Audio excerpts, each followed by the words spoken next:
Hello and welcome back to Blood and Ashes. This is episode 42.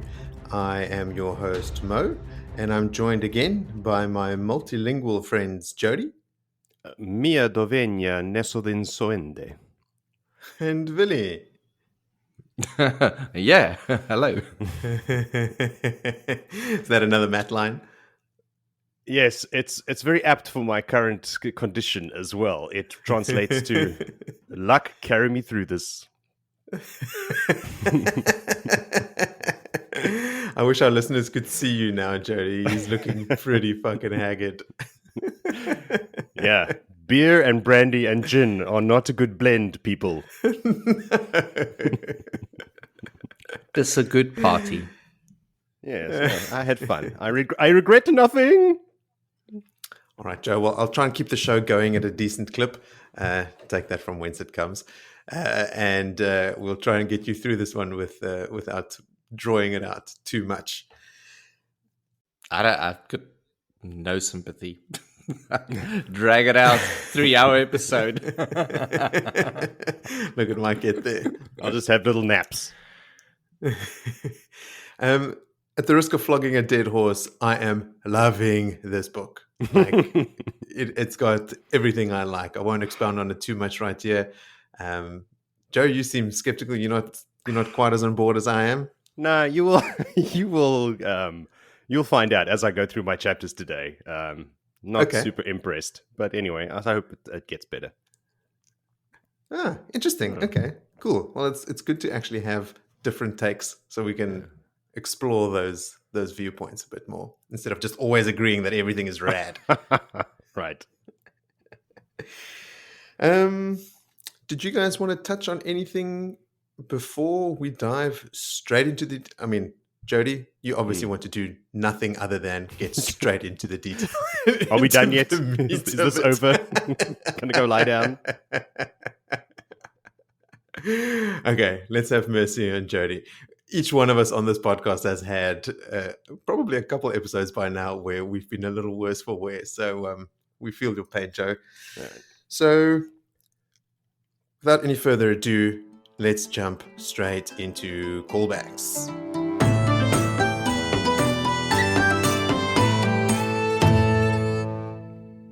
We spoke a bit about Paedan Fane last time, and Willie was defending his initial assessment that Paedan Fane is an old man, and Jody and I I was being defensive about, I still don't remember the description of him being old, so I will defend myself even further by reading the description from the Eye of the World, and it is: he's a pale, skinny fellow with gangly arms and a massive beak of a nose. He had driven the wagon to Emansfield as long as Rand could remember, which at that point is 19 years. So, while Willie was right, I think it is fair to not necessarily imagine him as an old man, but he quite obviously is, because he was a dark friend for 40 years, as we said in the previous Let me episode. just lawyer myself up here and call a rooster to work for some corn and all. I'm just a simple country lawyer. I'm just a simple country liar. Now, I have not ever heard the terms of the big nose and the gangly hanging arms lent to a young man of fit and becoming physique.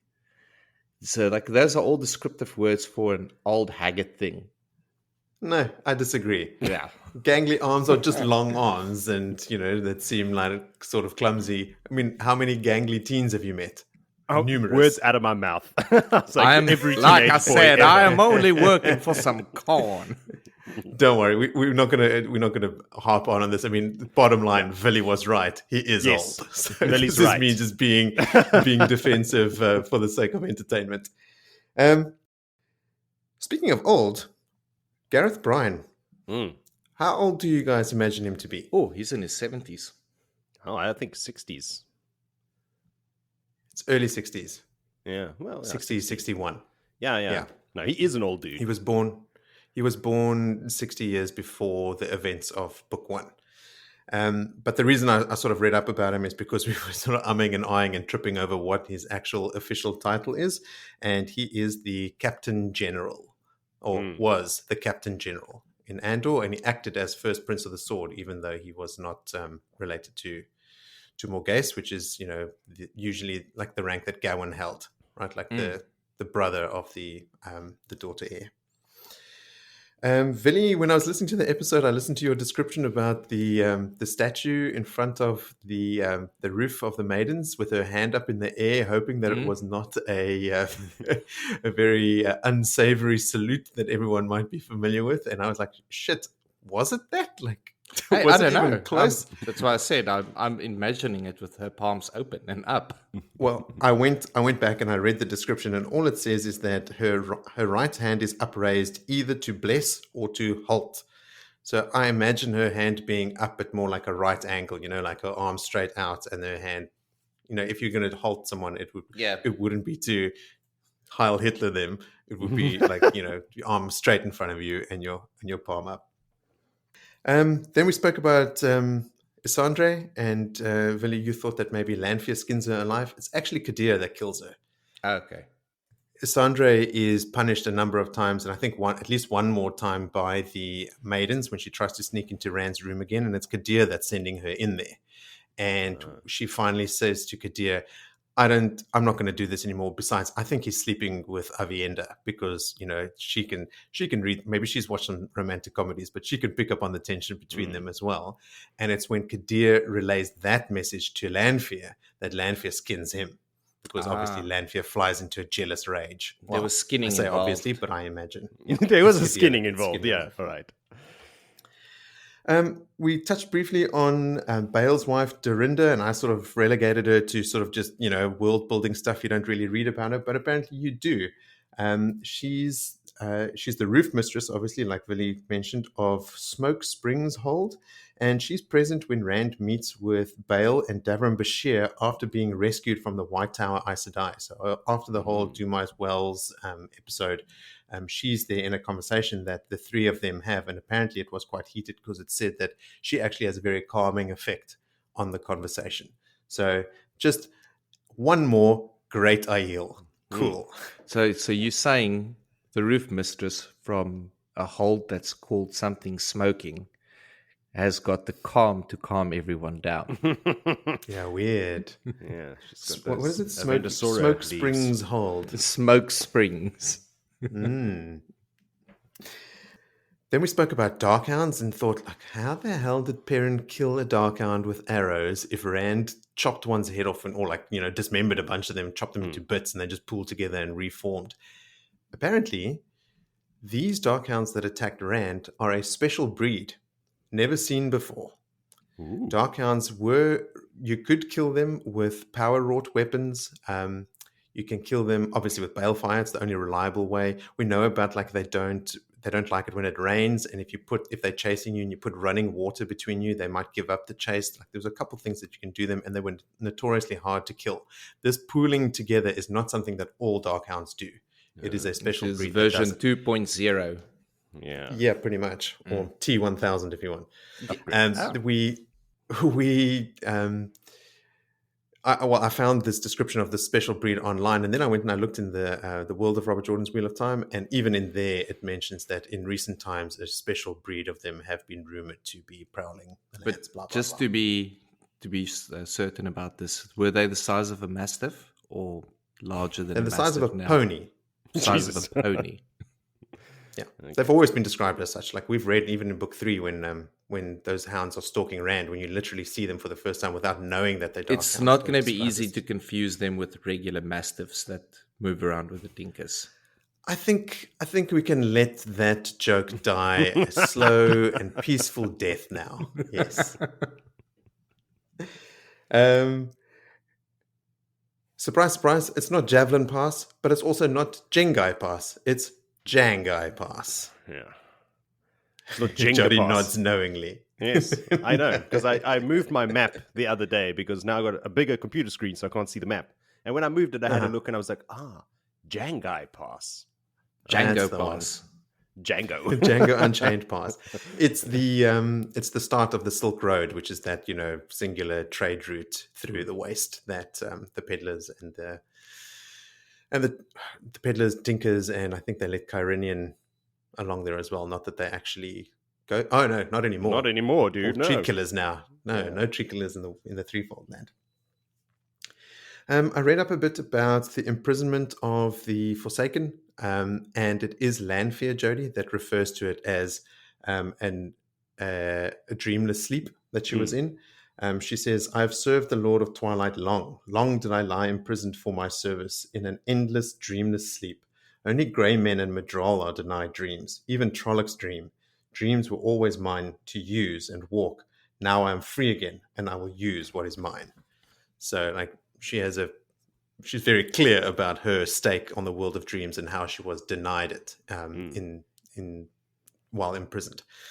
So a moment later, I took a note of it when it's mentioned in a conversation that Birgitte has with Nynaeve about the Forsaken, where I will come back to this point and just scratch open this old wound and unconclusive or inconclusively speculate about it again. Then we also tried to recount how many Moiraine points of view we've had in the story thus far, because I could only remember the conversation she has with Lan at Van Dien and Adelais's place, and then in the Stone of Tear when Rand thrusts the sword back into the heart of the stone before they leave Tear to go to the waste, and then when we read about her in the previous episode in Departures when she's talking to Lan and thinking about how desperate she is. And I don't know if it made it into the episode, I can't even remember, but Willie, you found like a list of episodes with, or a list of chapters with people's points of view and all that sort of stuff. And I went through them, and in The Eye of the World, she has a point of view paragraph. It's like 124 words. It's the very last paragraph of the book where she's lying in a bed after her fight at the Eye in Faldara, eavesdropping on, I think, Rand and someone using her little gem, I think, the little jewel that hangs on her forehead. And that's not really noteworthy. It's basically her just going, okay, cool. Yeah, this is, he's the Dragon Reborn sort of thing. In The Great Hunt, there are actually 3 consecutive chapters in which she has a point of view section. It's all that stuff about her being summoned to Siuan for an audience with the Amyrlin in Faldara. Remember when the Amyrlin and all her Aes Sedai retinue come there as well? Moiraine is summoned, and she's naming the Aes Sedai that she sees waiting in the anteroom, and then she goes in and has a chat with Siuan. Then Siuan and Verin and Moiraine have a conversation where, Verin sort of spills the beans that she kind of knows what the two of them are up to, and now Verin also knows that Rand is probably the Dragon Reborn. And then the chapter immediately after that, I think, is when Rand is then summoned into the office, and he's also there. And those 3 chapters in which Moiraine has a point of view section are all shared with other people as well. The first one has 4 points of view in it. The second one has 3 points of view in it, and the third one has 4 points of view as well. So none of the chapters are really dedicated to her. They are just like little sections of her inner monologue in those sections. In The Dragon Reborn, she has no points of view. In The Shadow Rising, it's only Into the Heart, that chapter where Rand puts the sword back into the heart of the stone, and then here in Departures. So it's very, very limited that you actually get to read about it, especially when you consider that, her untimely demise is quite often being referenced or hinted at in the stuff that we're reading at the moment. And then lastly, another contribution from the delivery man, Richard Jackson, writes in to say that another reason why Savannah is accepted as a wise one is because one of the final tests for a wise one is to actually assume authority, to behave as a wise one. And since Savannah already does that, it's sort of more easily accepted by the other wise ones around her that she can have that rank. I mean, she's also blackmailing them. So, there are other reasons, but he was just thinking that could be another reason why they maybe more easily than usual would accept her as a wise one. And then another cool insight that Richard had about the maidens is that it's often referenced that, the maidens think of Rand either as a mother or a brother. And he had an interesting thought that maybe, if not all, at least some of the maidens that treat Rand as a child, maybe are maidens that had to give up kids to remain a maiden. Like if a maiden has a child, they give the child away, and it's why they are so, not those maidens specifically, but why all maidens are sort of very protective over Rand, because he is the son of a maiden who has now returned to them, which I thought was just a really cool and interesting little, like, it has no effect on the story or anything like that, but it is a cool little, when you read about a maiden acting as if she is Rand's mother, maybe consider that she might have had a baby that she had to give away. Cool. Well, Jody, you'll be pleased to know that's it for callbacks, and we can do a quick recap before diving into our content. So previously on Blood and Ashes, Rand tries to get some sleep in the building housing the maidens, but is barged in on by both Aviendha and Isandre. We join Egwene and Aviendha as they meet with the Wise Ones and discuss their training. Later, Egwene and Aviendha are given laps of the camp as punishment, and they discuss Rand and his relationships. And, Aviendha hints at what, her sort of secret intentions might be. Then in the dead of night, a pack of Darkhounds attack Rand, Mat, and Spy on Asmodean. I don't know, looking on him. Rand destroys 3 of them with balefire and then runs to Mat and kills 3 more. Moiraine explains how balefire works. She heals Mat, and Rand and Moiraine sort of apologize to each other for how they've been treating each other recently. Rand skims to Asmodean to cover up the fact that the Darkhounds were interested in him by, making the footprints that they left in the stone go away.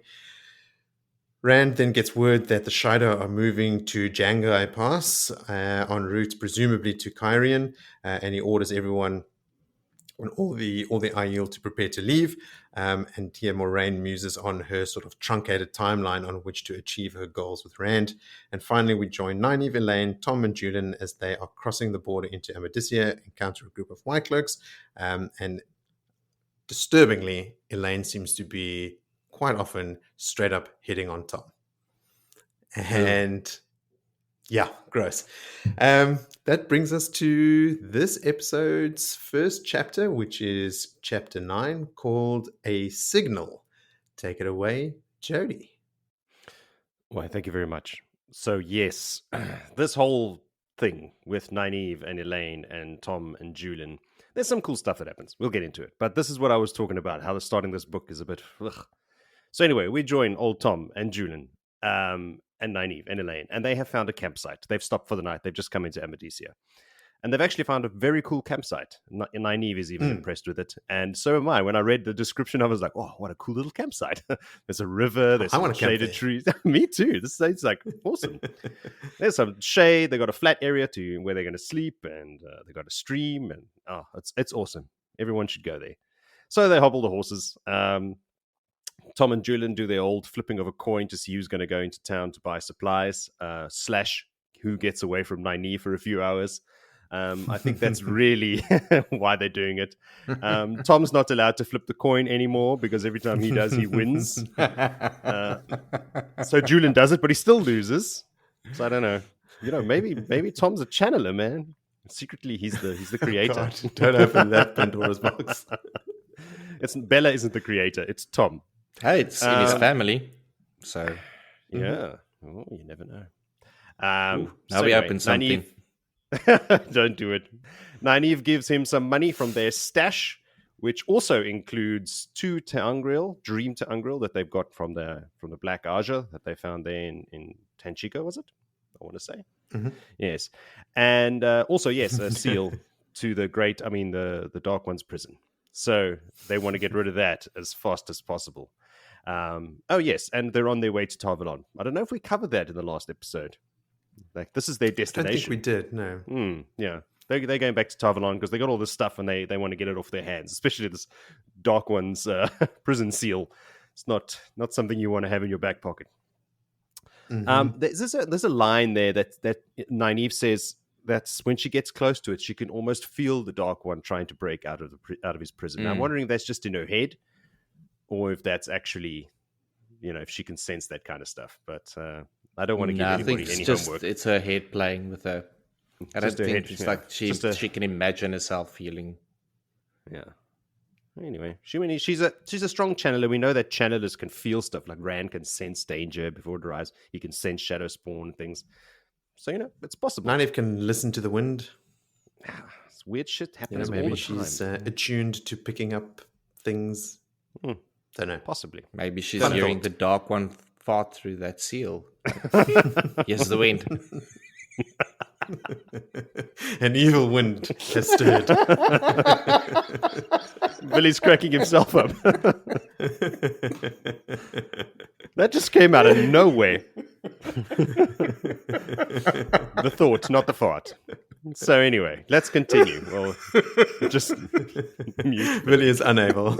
All right. So as she watches Thom limp away, it makes her think about her journey to becoming Aes Sedai. Because, she hates Aes Sedai. She hates Moraine most of all the Aes Sedai, but she's still going to become Aes Sedai because she wants to heal with the one power. She just wants to get back there, hook up with the Yellow Ajah and learn everything she can. And she looks at Thom limping away and she says, I'm going to heal that fucking limp.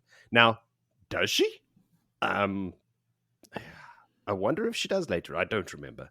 No one's going to research this. If one of our listeners can just tell us the answer, that would be awesome. She also thinks I'm going to heal Rand's wound that he's got in his side, which we know she doesn't. As far as I recall.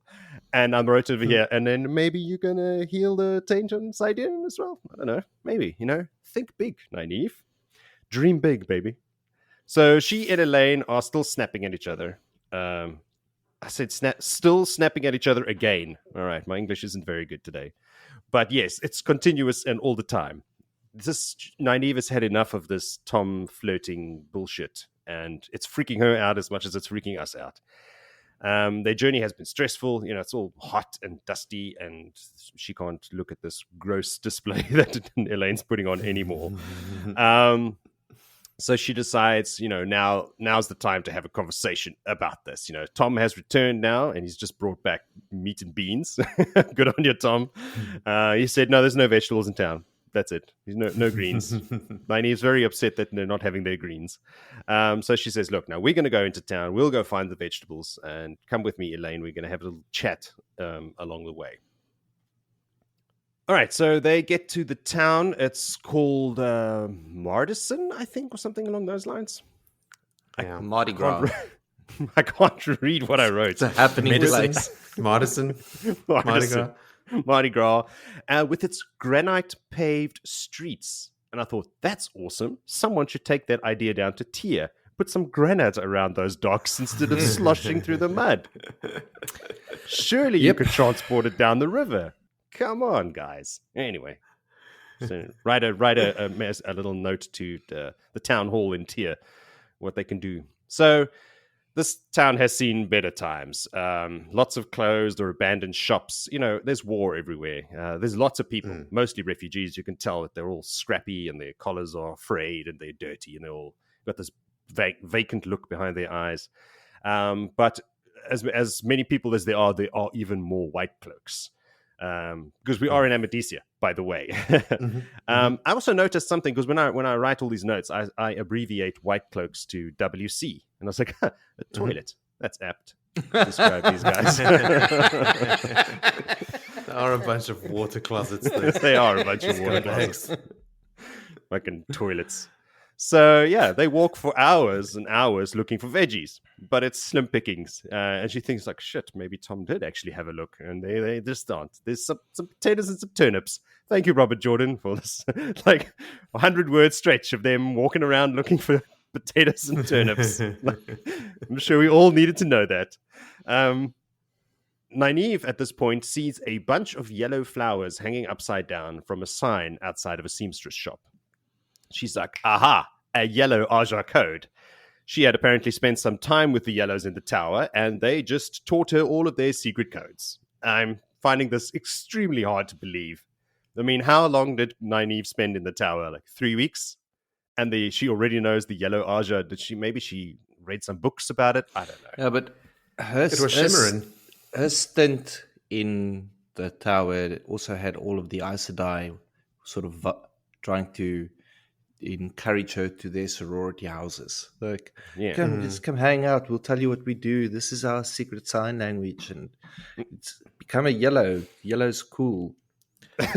Also, remember, like, everyone knows that Nynaeve is crazy powerful. Yeah. And that carries some authority in the tower. So okay. they might have like broken the rules to try and woo her to their Ajah. I mean, they wouldn't have to try very hard because Nynaeve is, you can tell she is just a natural healer, right? Like even Thom, with whom she's constantly butting heads, she watches him walk away with a limp and is like, one day I'm going to heal him and watch him dance. You know, she can't help herself.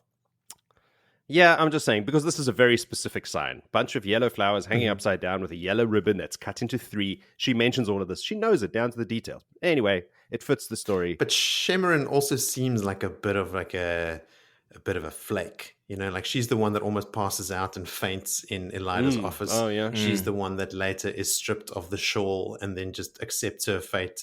I won't be Aes Sedai anymore, and joins the rebels as a servant. And only when Gawain comes around there, recognizes her and outs her. You know, like she doesn't have much of a backbone. So, okay. Yeah. There we go. Explained. All right. I believe you, Moritz. So anyway, she sees it. She goes, that's a message for the Yellow Ajah. This is the eyes and ears. I'm going to go inside there. We're going to get some information.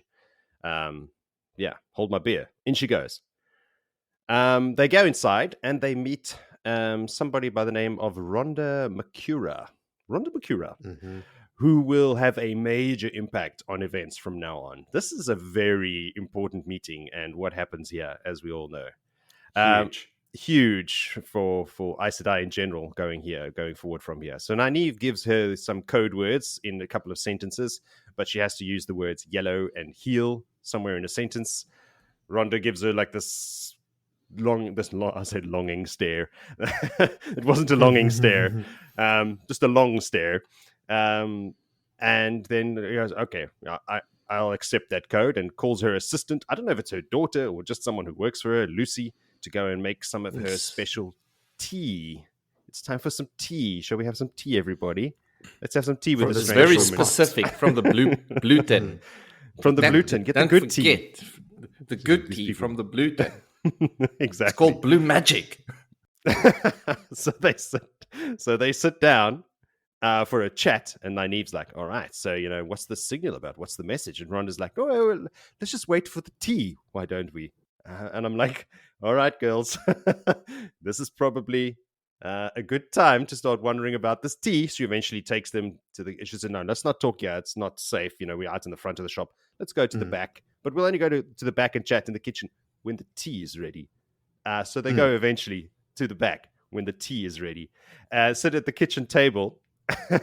And before they start talking, Rhonda's like, hey, you guys should have some tea first. But not me. I'm not going to drink this tea. You guys could go ahead and do it. So, like, I'm just reading this chapter going, dear Lord, women, how are you still alive? Sorry, I'm shouting into the mic. All right, so Rhonda doesn't touch her tea, obviously. She's just eyeing them nervously. But, of course, Elayne and Nynaeve drink their tea, of course. Oh, lovely minty flavoured tea. Oh, it's lovely tea. Thank you so much. I can feel myself detoxing already. It's a really, really powerful tea that makes them super sleepy. So here's our introduction to Forkroot. So the message is, all sisters are welcome to return to the tower. And Nynaeve's like, what? Is that it? Of course, all sisters. So obviously she does not know what's happened. Pigeon news has not spread as far south as where they are at this point. And they've been on the road. No one knows what. She's like, what? That doesn't mean anything. So she's very confused and surprisingly very sleepy. Elayne has already passed out on the table. She's already got her face planted on the table. Nynaeve demands to know what was in that tea. Tries to get up, but her legs are not very cooperative. Alas, it's too late. You shouldn't have drunk the tea. And she also passes out, and that's how the chapter ends. And I'm just like, all right, great. We've got some, like... Could this chapter have been written smarter? Yes. But I think he just wanted to get to the fact, like, hey, there's Forkroot. It really fucks with Aes Sedai in their channeling. We've got it now. It's out there in the world. But Elayne and Nynaeve are also, like, they're making some pretty basic mistakes. They introduce themselves as, I am Nynaeve and this is Elayne. Like, come on, just try a little harder. It's not like you haven't been with other people that have used fake names to remain anonymous, or like, to retain some level of anonymity. It's just, they're being reckless, which is maybe out of character, because Nynaeve has at times shown signs of being more careful, regardless of what her motivations were, she's probably right that, taking a ship is the more obvious route, so it would be monitored more closely. She's the one that's always cautioned them in the past, like when they were stalking Falme and stuff as well. So for her to act this irresponsibly is out of place, like you say, Joe. Like you're sort of going, what are you girls doing? Why are you introducing yourselves to your real name? Why are you just drinking this tea from a stranger? Maybe they feel like they've just faced the Black Ajah and a Forsaken, and they've come out of this like place of massive unrest. Maybe now they feel this false sense of safety and like, oh, okay, cool, the trouble is behind us, and they've let their guard down. Yeah, this arrogance thing again, perhaps. It's not just not just the dark side that's affected by it, but them as well. It could be. That could be. It's flimsy at best. But doesn't Rhonda have a description of them as well and their names? That's why she does. Elayne. Of Elayne. Elayne, yes. All right. Yes. So this is Elayne. Look at her. Oh, but she's got dyed hair now, hasn't she? Oh no, no, not yet. Spoilers. It's after this that they die. Okay. Yeah. Okay. So, like, she has her golden curls. Her name is Elayne. This is the person you're looking for. Please drug us. Just so. Yeah. Yes. In such a way that it, like, what do they say? That it might seem like she's looking down her nose at you. Or a Terabiner veil might hang in her mouth. Yes. So, yeah. Now you see my frustration with these chapters and the starting of this book. It doesn't get any better from here. My next at least these chapters are short. Yes. We have that. What I do like about these chapters is that they are, again, sort of like street level adventure, right? Like it's not big, channeling events against Forsaken in palaces and stuff. Here they are in a seamstress's shop, like we're in book 5 and Rand is, leading the Aiel and the King of Tyr and blah blah blah. Yeah, these guys are still operating on this like small scale adventure level. Some would say street level adventure, and others would say street level stupidity. I am one of them. They're not good at the street level adventure. They're better dealing with the Panarch of Tarabon than they are. Rather go fight a Forsaken in a palace than deal with this crap. I had a laugh at Nynaeve, who stubbornly believes that she hasn't changed. Like everyone else has changed. I'm still the same. Yeah. It made me think of that Principal Skinner meme. No, it is not me. It is the kids who are. You don't know what I'm talking about? No. Okay. I do. Well, some of our listeners might. Yeah. Thanks, Phil. She even to the point where she finds herself sympathizing with Moiraine. Yeah. Hasn't admittedly changed. To her own disgust.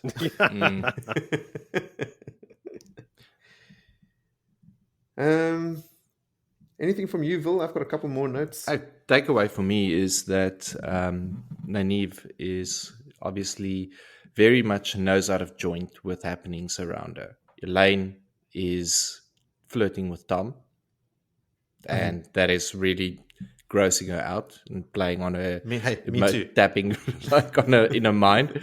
Then when she went the last time into the world of dreams, before the time that's coming shortly, she was also put into a dress with 2 pigtails ponies. So the wise ones has belittled her.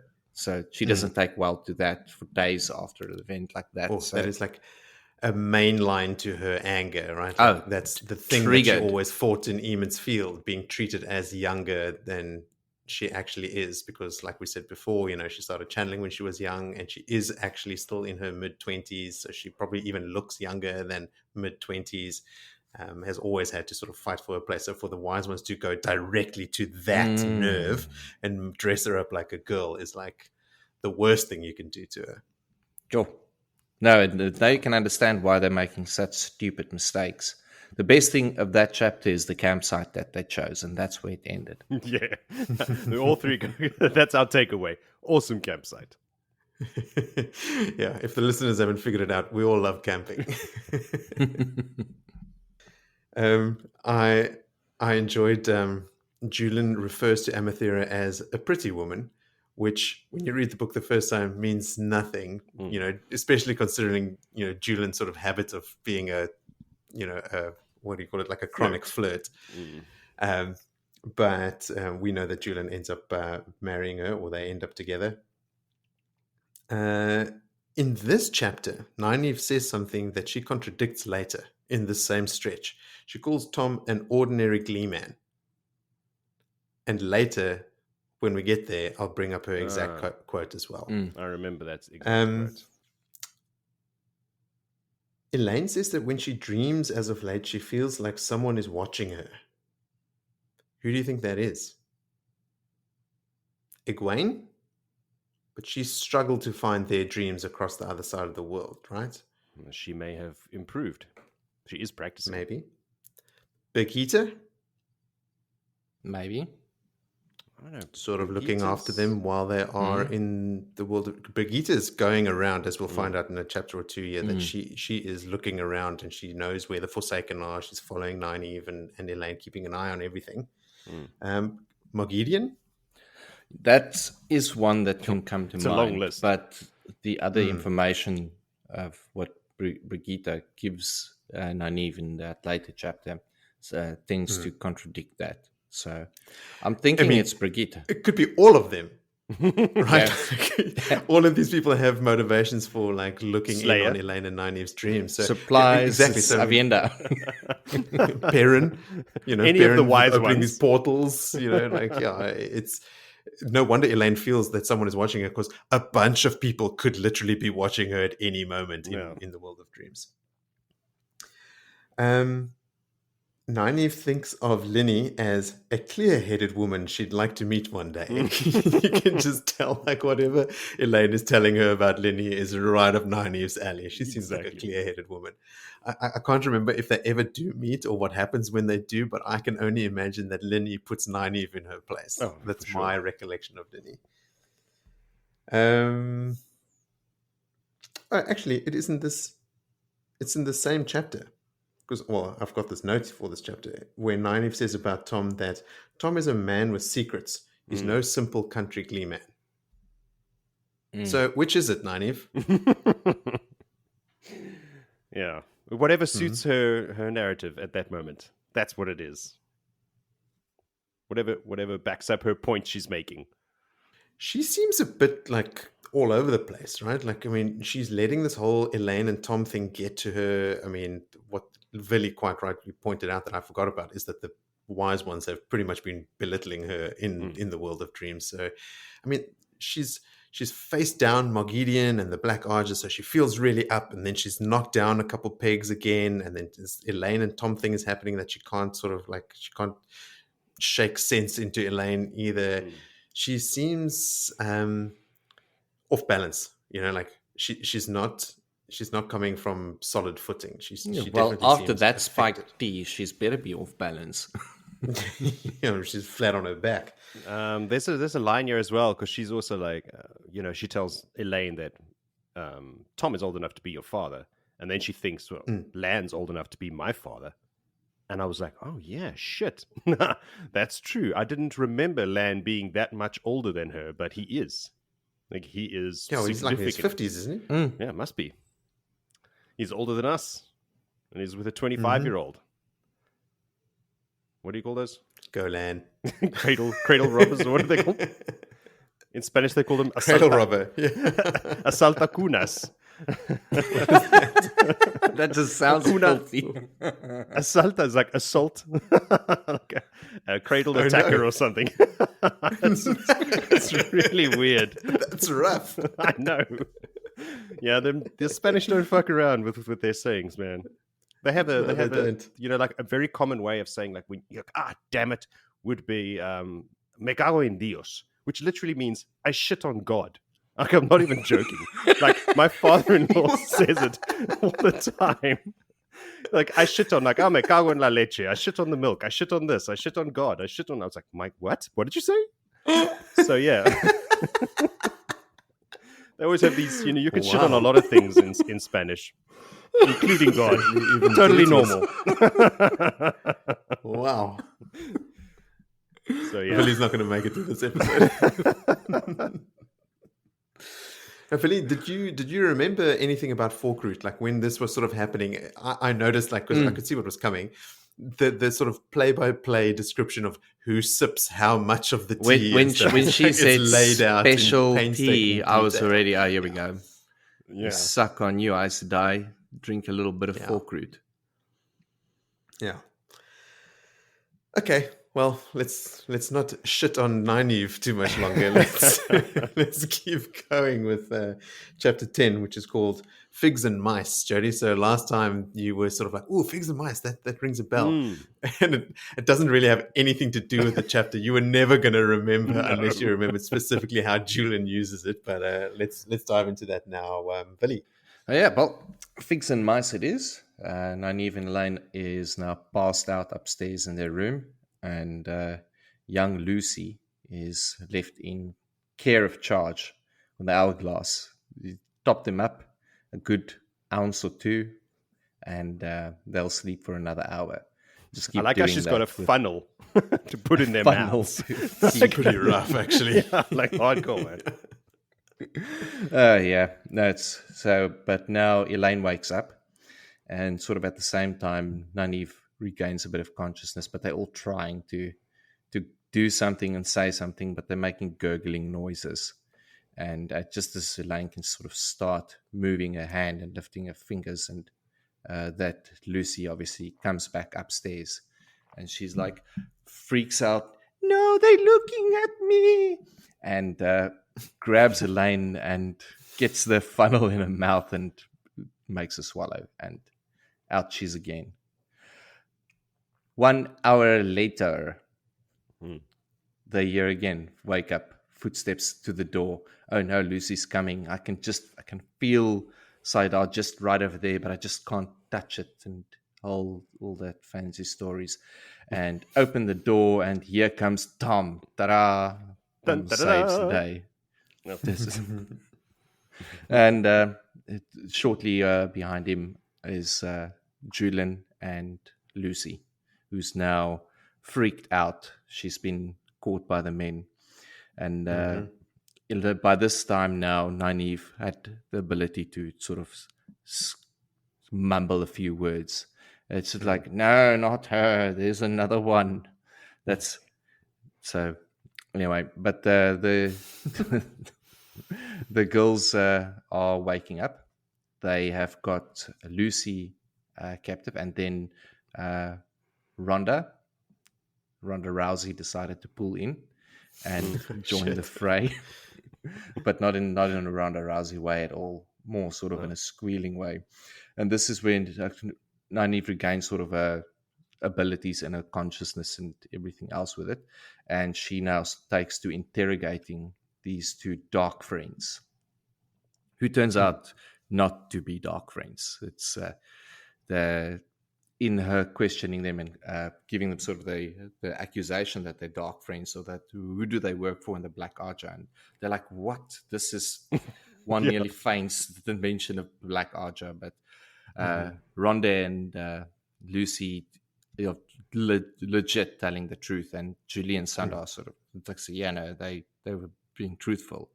They have their message, which is for the sisters to come back to the tower. And that is true. And but Nynaeve warns them that, look, if you're not going to spill everything, I'm going to hand you over to Juilin. Yeah, and Juilin's a Tel'aran'rhiod thief catcher. He'll sort you out. And Juilin looks up and he's like, "Yeah, just get me a rope, some salt, some cooking oil. I'll talk. They'll talk real quick." And he just starts laying that possibility of salt and cooking oil out there, with like a real look of intent on his face, almost like he's going to enjoy it. Like he assumes that persona completely. Oh, like he turned creepy in 30 seconds, like very creepy. But that in itself was enough for Rhonda then to spill everything. Like, who's her contact, who is legit Yellow Ajah. And this is that months before already that she was sent the description of Elayne, and down to the point of her holding and how she will sit and look down her nose at you. And should that be try and capture, but she has to be apprehended. Like, so she decided, well, not even the sisters know about her Forkroot tea, and she's going to drug them and keep them drugged on a wagon all the way to Tarvalon. And that's what she went and organized when she left the 2 hours. Both the wagon driver, supplies. She planned a whole road trip in that 2 hours and managed to send off a few pigeons. One pigeon going to the tower, saying now that obviously she's got Elayne and a woman they call Nynaeve. Well, I think they've got time. That pigeon will only arrive at the tower around about when the last battle happens. If it even arrives. They are Don't worry about it. Trustworthy. Communications here, shocking. Now they all move, being they, Thom, Juilin, Nynaeve and Elayne moves downstairs. They've got the 2 women tied up upstairs, and that's a new plan now. Thom and Juilin's going to go and buy a coach. Elayne is going to become a lady now. They are going to, Nynaeve went rummaging through all the herbs and spices in the kitchen and found something that's going to not just help for toothache, but also dye Elayne's hair black as a night, which Elayne didn't really feel like doing. She touched her golden locks, like, no. And then they're like, no, this is happening. So that's their new plan. Hair color change, a lady and a coach.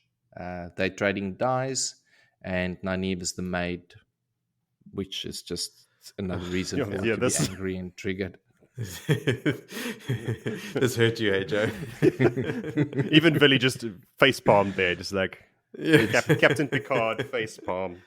My last note of the chapter is hair dyed, still idiots.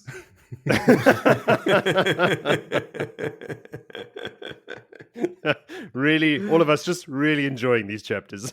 This is just like the combination of these 2 chapters. It should have just given to one of us to do the whole painful bliss in like one go. Just like, okay, cool. It's really. I don't want to break one chapters. of you. I had to share it between the 2 of you so that one of you doesn't feel like I've got like. I don't want one of you to think that I've got it in for you or something. No. It is just so stupid. It's a stupid chapter. It's just there must have been some better mechanism of introducing Forkroot and getting them the message. There was. It's just, I don't know what it is, and neither did Robert Jordan. But listen, hey, you can't win them all. And after 14, 15 books, you're going to make a couple of stumbles. So you're not going to stop reading now. No. That's it. I'm done. Podcast cancelled. These girls are acting stupid. I'm done. Did you guys have anything else to add? I've got like a sprinkling of notes here. Go for it. No, please. I took note of Elayne sort of like hero worshipping Thom, like there he stood in the doorway like a hero from one of his own tales. I actually quite enjoyed Thom being the hero, not Elaine's interpretation of the scene, but I enjoyed the fact that like when the door bangs open and you see Thom, it's like, everything is okay. He does that a lot. Okay. I didn't remember how the girls got out of the situation. I remember the whole Forkroot episode, but I couldn't remember how they get out of it. And I'm so glad that it's the very next chapter. It's not protracted or prolonged anyway. It's like, oh fuck, what happens to them now? Where do they go? Is the Black Ajah involved? What's happening? And then the next chapter, when the door bangs open and Thom is standing, I'm like, thank fuck. Okay, cool. The whole Forkroot thing is now dealt with. Thom is here. Everything is okay. also had a bit of a chuckle at Elayne feeling like Julian's arm around her waist was just a little too familiar.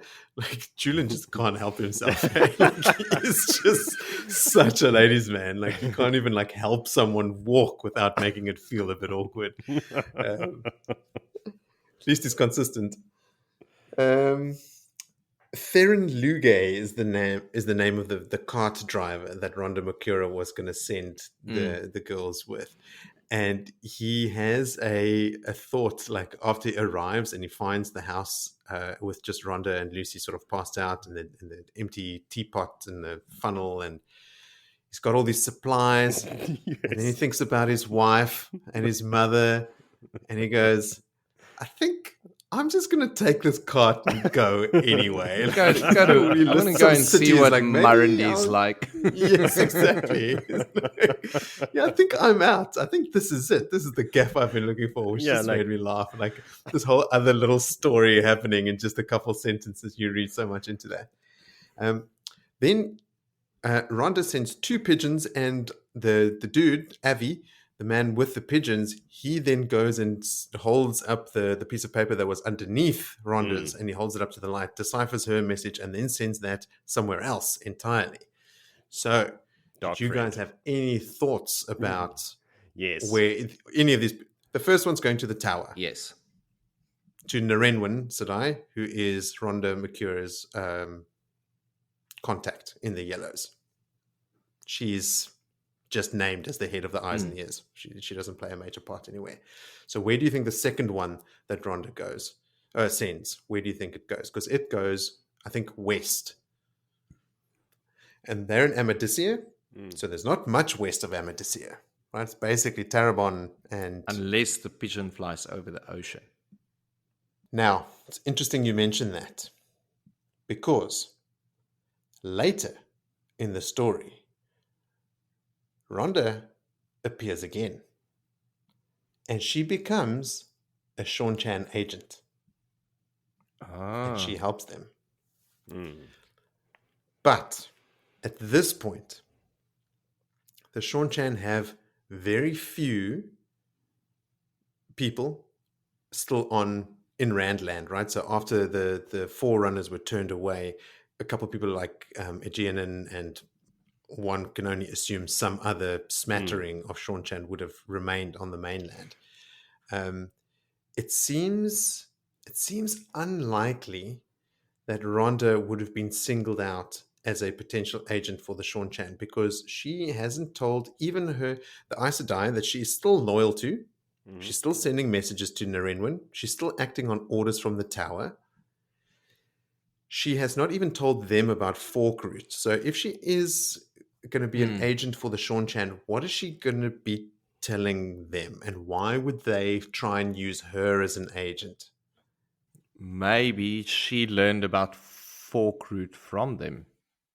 But they don't know about it. She later tells them. Oh, right. No, I think that she is reporting to 2 Aes Sedai. Like that, she's just sending another one, an Aes Sedai in the west, who happens to be an agent for the Sean Chan. I don't think she's directly an agent at this point, is my guess based on 0 facts and information. So I've done a little bit of reading on it, and some people have analyzed even the wording used. It says that as she has promised, she will always send a duplicate message, which could be construed as a redundancy. Like, we joke about how unreliable the pigeons are. Yeah. Maybe she's just sending another pigeon to a different yellow Aes Sedai or agent who's infiltrated by the black already or something.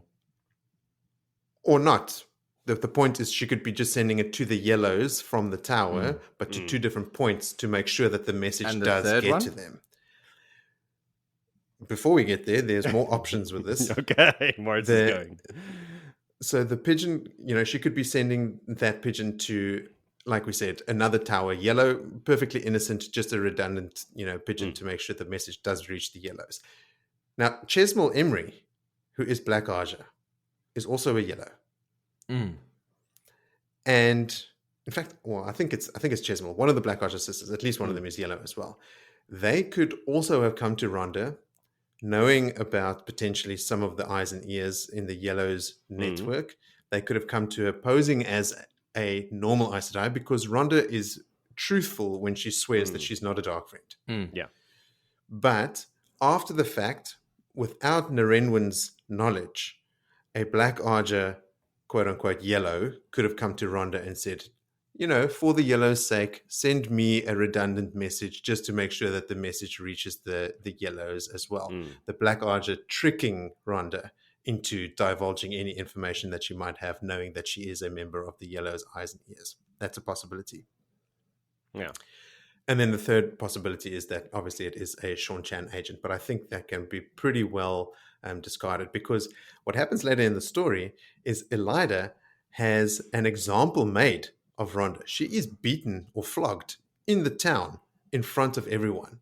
And it is at that point that she turns against the tower and starts acting on behalf of the Sean Chan and tells them about Forkroot. So she's got this whole other thing that's still going to happen. She's like a character now that is going to come back into the story and have a pretty major impact on things. So anyway, no conclusive answer on any of that, but I'm talking to you about this to keep an eye out. Like if it seems like anyone in the Black Ajah has information that might have come from Rhonda, or anyone talks about Forkroot, because she hasn't told any Aes Sedai about it, maybe the Black Ajah has been trying to tease information out of her and, I don't know, maybe have some kind of hold on her since this point.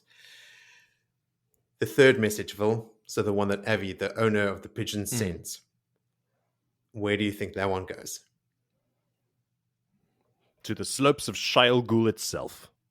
He's a dark friend, isn't he? You think so? Then he'd send a he crow. You'd send a Or raven. summon a fade. No, but I mean, that is a theory, right? Like Avi could be... he could be sending messages to a dark friend network. The fact that they are in Amadisia makes some people think that Seben Bolwer, the spy master for Pedron Niall, is a very, very cunning spy master. And now Avi is known, he's a guy that has pigeons that can be used for delivering messages. It would make sense for someone with that ability in Amadisia to at least be somewhat associated with the spy master. So maybe Avi sent a message to Seben Bolwer. And the implications of that is that, okay, they don't talk about Forkroot in here, but like if Rhonda ever had to send a message about Forkroot, the children of the light could find out about Forkroot. So I don't think it actually plays out, but keep your eyes open, see if anything, like presents itself that might be, linked together by the thing. Because it's very seldom that RJ would just throw something out there like that. It's so specific, like maybe he's trying to paint the picture that information is not sacred, like everybody, there's a lot of players in the game and information is being sort of everyone spying on everybody. Or there might be an actual plot point that hinges on this a message, or not even this specific one, but any message sent via Avi's pigeons making its way to the White Clicks. So keep your eyes peeled. That seems the most obvious and logical in hindsight now, looking at it. That's the one. I think it's just like in Amadisia, if you own pigeons, it's just standard operating procedure. You send a copy to what's makes Amador. Sense, right? I mean, the White Cloaks hold sway in Amadisia. Yeah, there's a lot of that in these chapters. Like the White Cloaks, like a lot of laws don't apply to them, and all kinds of things like that. Exactly. They rule, and you just do what they say. That's it. So what is the saying? The king reigns, but the White Cloaks rule. Yeah. Okay. A lot more out of that one than you guys expected, eh? No. Okay, then let's forge ahead. Chapter 11, Jody, is called The 9-Horse Hitch. Yeah. Well, we finally left Nynaeve and those fucking storyline people behind. Those bumbling idiots. Those foolish fools. Now we're with Siuan and Leanne and Min and Loghain. We're traveling under different names. They have pseudonyms. These people are actually using their pseudonyms and being cautious to a degree. They have arrived in Lugard. And as soon as I read that, I went, ooh, I wonder if Paden Fane still has family around there. Like, this whole little side stories thing that we've been speaking about. Like the, what's his name? The Theron, you said his name was, who's going on an adventure now. Theron Lugay. Theron Lugay. There's a whole little mini novella about his adventures. The Fane family of Lugard, what are they doing at the moment? Is there anybody there, or have they all been murdered or tortured to death or something, by Fades? Fane probably offered them up as, Does mom and dad still live there? Yeah, who knows? Whole little thing. Anyway, it's neither here nor there. Loghain has been taking more and more control of their little party, regaining some of his, I said regalness, but I'm wondering if that's not the noun for it. Regality? I don't His know. confidence. Yes, but he's working towards that halo Vision. that is, that the Min keeps on seeing, glory and stuff like that. He's Yeah. getting back that drive, He's taking back control, and the women are happy to let him do it as well. Happy to fetch his slippers and bring his meals and stuff, because they kind of all really feel sorry for him, and especially Siuan. She doesn't give a shit if she has to do this stuff for him, because she knows that he is just a tool. Like, enjoy it while you can, buddy, because I'm going to throw you under the bus the second I get a chance. So, Or should call him a fish on the line to catch a bigger fish. yes, exactly. So, she's like, all right, dude, play your little games. Yeah, I don't mind. I'll play along for a while. It's not going to last. So, Lugard is the capital of Murrundy. If you all don't have your maps open in front of you right now while listening to this, bad. It is north of Ilion. It is south of Andor. It's right there in the middle, and is the seat of the king, Rodrin. But as we said, he's only the king in name, really. Not even his lords and subjects that have sworn fealty to him actually, do anything. They don't listen to him. They don't pay taxes. They don't, he's just basically a figurehead. The only thing really keeping this country alive, besides the 40 million white cloaks, is trade. When I was looking at the map going this country should be more important than it is. I mean, to the south, it's got Ilion, like we said. It's also got Ibu Dar, so you've got all the riverways going up north. To the west is Gaelden as well. Then Andor, and I mean, it's surrounded, like everything these are big countries and important countries. So like all the trade that happens between them has to go through Lugard, through Murrundy at least. But yeah, and you can tell as well, there's a line there that the main street going up through the city is mostly inns and stables for this very reason. It's a trade city. So that's a nice touch there in the writing that, Robert Jordan would have thought to say that. Like he designed this city in his head.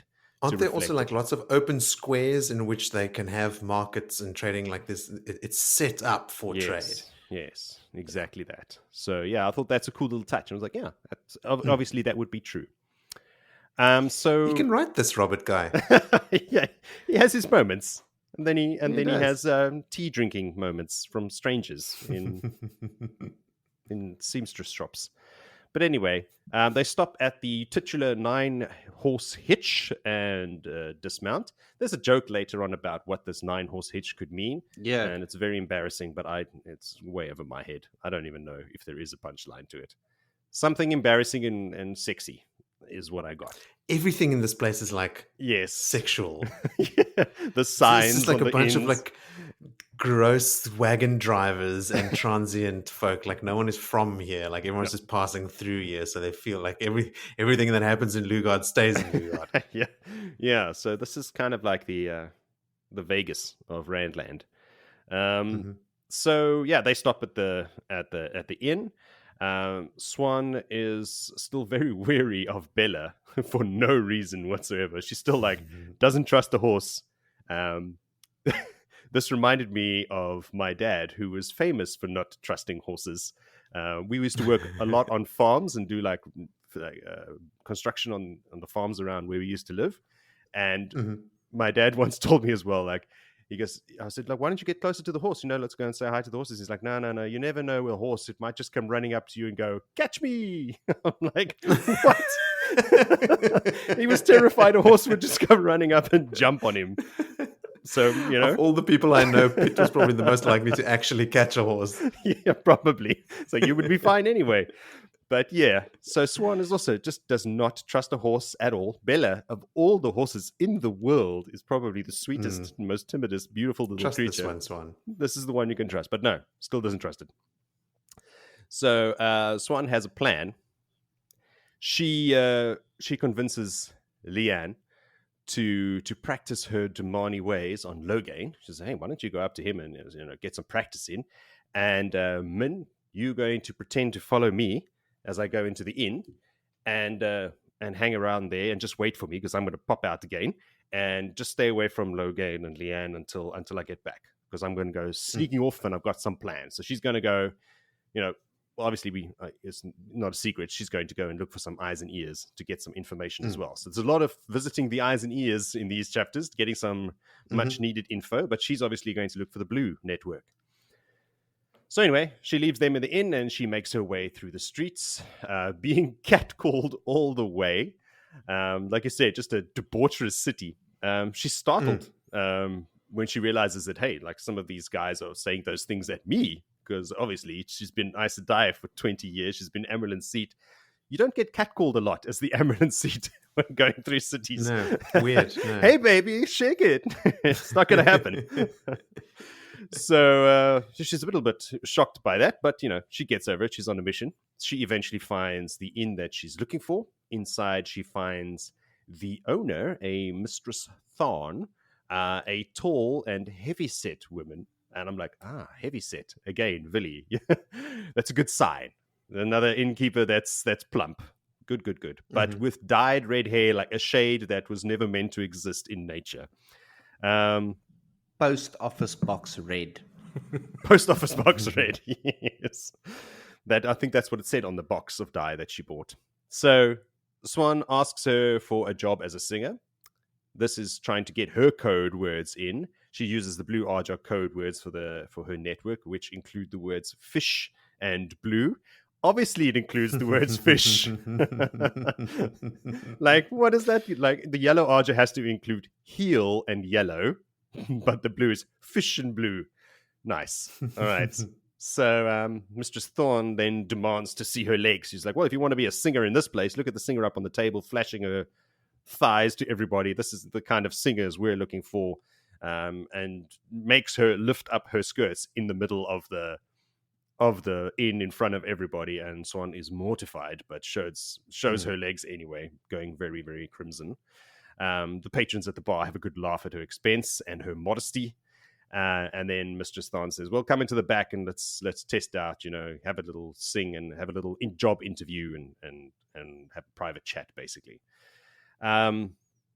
Siuan at this point mentions that she had a reliable informant in Four Kings, but that person has since disappeared. This was a line, and then I went to go and look for it on the Wheel of Time wiki, and that's it. You never hear who this person is. Yeah. There's no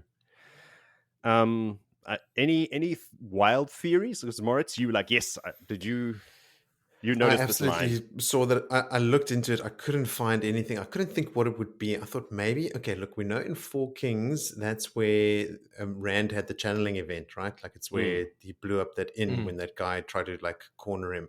So the closest I could get is like there are dark friends in that area operating. Maybe they caught wind of something. I don't know, but it's all very tenuous and maybe vague. when Rand called down the lightning, a big boulder landed on her and killed her. Like, she's just collateral damage. She's dead. No one found her body. Worked in that inn. Yes, she's gone now. So anyway, it led to nowhere. So I thought I'd mention it because this is what we do. Maybe Shadowspawn came through town after Rand and Matt passed through there, and a dark friend was killed. They ran into that Fade in the town not long after that. Maybe Shadowspawn laid west. Yeah, a whole bunch of things could have happened. Anyway, it's never confirmed or denied. This person is a goner. They've disappeared. So anyway, once they're behind closed doors, Mistress Thorn dispenses with her act and gets down to business. Like, what do you want? And please don't tell me your name. I don't want to know. After this, I've never seen you. So she's very clued up on her spy thing. So apparently she was being all nasty to her because Siuan was not following the rules. She's supposed to come at closing and at opening and being discreet, not walk in the middle of the day and just start speaking to her in front of everybody. So she's like, listen, I had to, have this little act in front of everybody because you're not following the rules, and it would be suspicious if I just invited you like an old friend to the back, because this town is very, very dodgy with some very dodgy people. So Siuan gives her shit about that. She's a pro. Yeah, she is a pro. So gives her shit about treating her that way, and that's when we get this explanation about why she treated her. And it would, sorry, I have to find my line again. She even threatens to slap Siuan for her tone. She's like, Siuan is too haughty for her liking. She's got daughters older than her that she's married off, and even when she visits, they treat her properly, not like this young, whatever. I'm not going to give her names. So Siuan is finding it very hard to tolerate this treatment.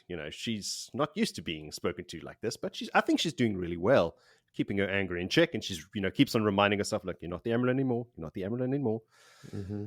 So eventually, Siuan is allowed to speak after this woman shits on her from a glorious height, and tells Mistress Thorn that she has a message to give to those they serve, but she can't find anybody anymore, so she came here to this place.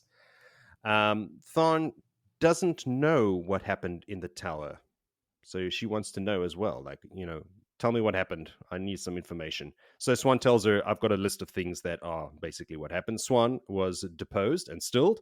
Elayne is new Amyrlin. The Ajahs have split. The Blues are on the run. The tower is broken. Footnotes. It's like, oh, shit. A lot has happened then, obviously. I suppose there's not a lot of news in Amadicia about what's going on in Tar-Valon, except amongst the eyes and ears a little bit. So now she's up to speed, at least. So Thorn does have one message, Mistress Thorn, to you. For her, though, a cipher. She says, I've only got 2 words. I don't know what it means, but Sally Deira, or whatever you pronounce that. But Siuan immediately knows what that means. Again, Moritz, I'm so glad that we don't have to go through trying to figure this out, like 3 chapters of trying to break the cipher. Siuan's like, sweet, I know exactly what that means, instantaneously. Of course, she keeps her cool, pretends she doesn't know anything. And then Mistress Thorn tells her that if she finds the Blues, to tell Eldine Sedai that she is still loyal. And then I went and go look up a little bit about Eldine Sedai. So she is the one that... Great, thanks, because I didn't. She is the one that took over control of the network of the Blues and Eyes and Ears after Siuan was deposed, and she eventually ends up in Saladar as well. And is very, very upset that Siuan is back and nosing around in her network of eyes and ears. They have a big fight, like a showdown in the town, in the streets of Saladar as well. A big shouting match. Cool. Yeah. Can't wait for that. There are no Blues left in the tower. No, none at all. All the Blues left. Yeah, if I were a Blue, I would have done the exact same thing. So before leaving, Mistress Thorny gives Siuan some ironic advice, I thought. Basically, stop being so snooty, or some Aes Sedai is going to take you down a peg or 2, and she's surprised it hasn't happened already. I'm like, oh, lady, you don't know the half of it. She's come down a number of pegs. Indeed. Amyrlin seed to stilled. to being forced by you to show her legs in an inn, So, if only you knew. So to facilitate her exit again, because this is the middle of the bloody day, old Thorny tells everyone that, I'm not going to hire this one. She's a crybaby. As soon as I took her back there to get her to show my legs, she lay on the ground crying and really just embarrasses her, and everyone is laughing at her. She eventually runs out of the inn. She can't take it anymore. Outside, she gathers herself again and reveals her newfound knowledge to us that Sally Deira is Saladar, the birthplace of Diane Ahriman, who had become the Amyrlin seat after Bonwyn. That was the whole Red Ajah Amyrlin who fucked up the whole Arthur Hawkwing situation and almost destroyed the Aes Sedai. We all remember that. So anyway, right after she was gone, a Blue came in, and she was from Saladar, right in the middle of Amadicia, the last place anyone is going to go look for an encampment of Aes Sedai. So keep your friends closer and your enemies closer. Yeah, so this is it. They are right in the heart. So now they have a destination.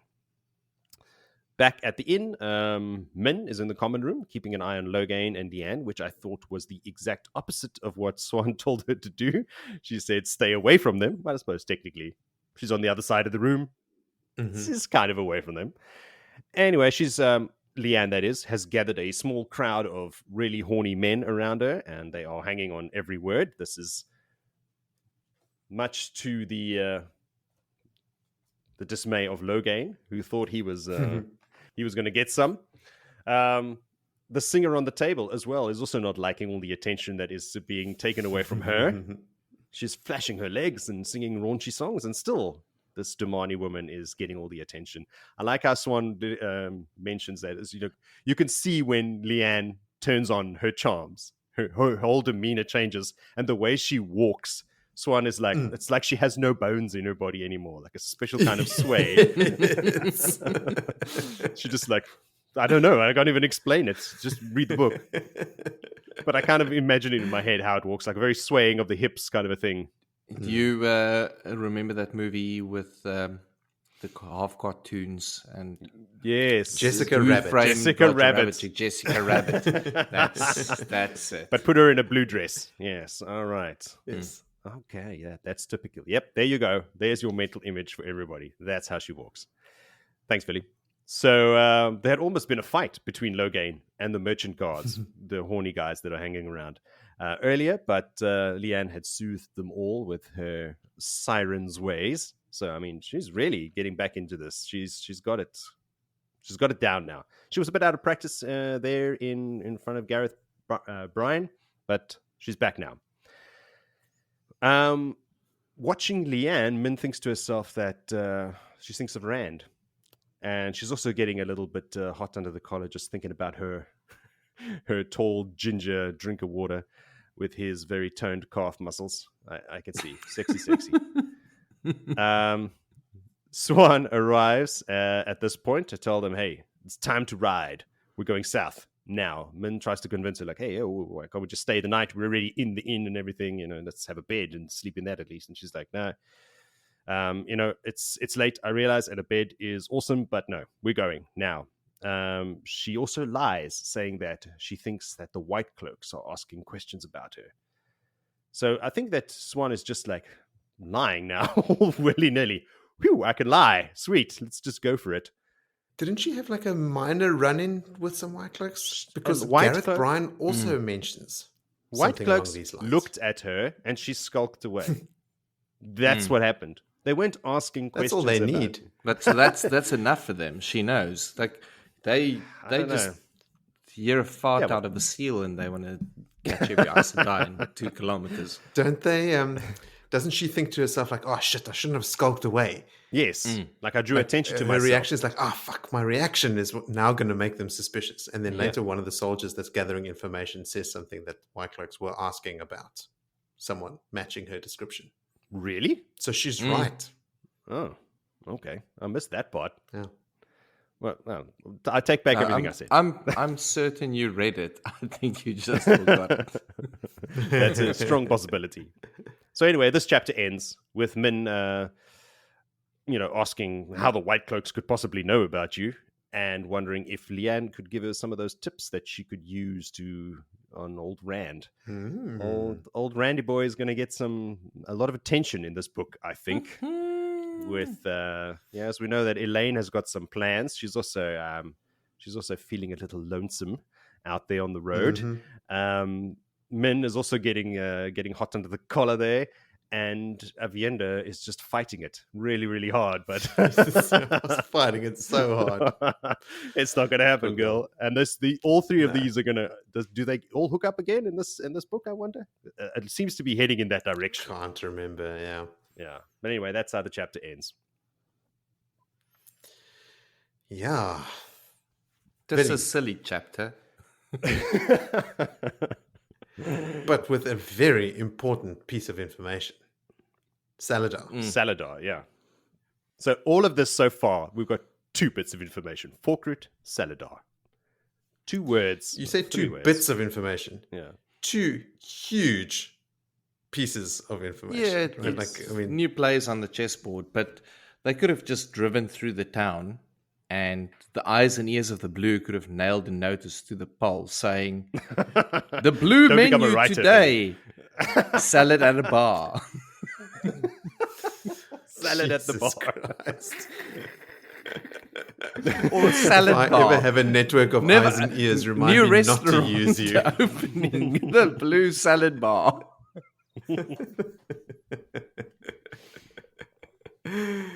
Oh man, I don't know. Like, I mean, I see what you mean about like how the girl's behavior and stuff is, it's quite annoying in that previous chapter. It's certainly not the first time in the series that's happened where characters have, acted in a way that annoys us. But I like the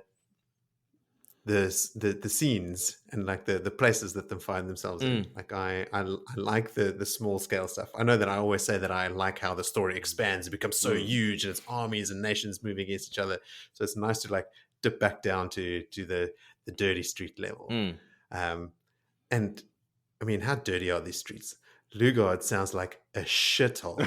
No wonder Peyton Fane is a fucking miscreant, right? Like, this is where he's from. 50% of the population are dark friends from birth.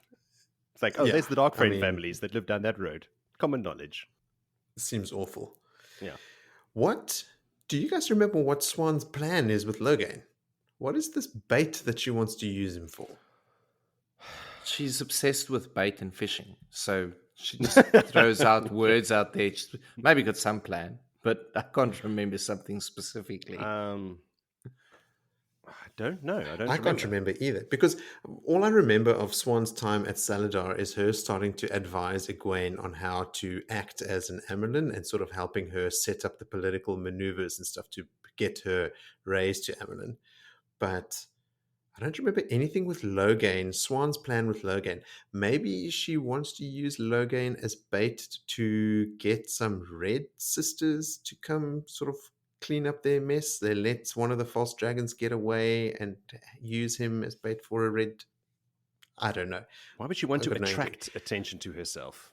I don't know. At a time of her choosing, obviously. Like, I mean, she's going to use him as bait for... I mean, literally, she says that she's going to use him as bait for something or someone. I just don't know. I cannot imagine who that would be or how she would use him. If any of our listeners know, please, for the love of God, enlighten us. Well, we could just read and find out. That would take forever.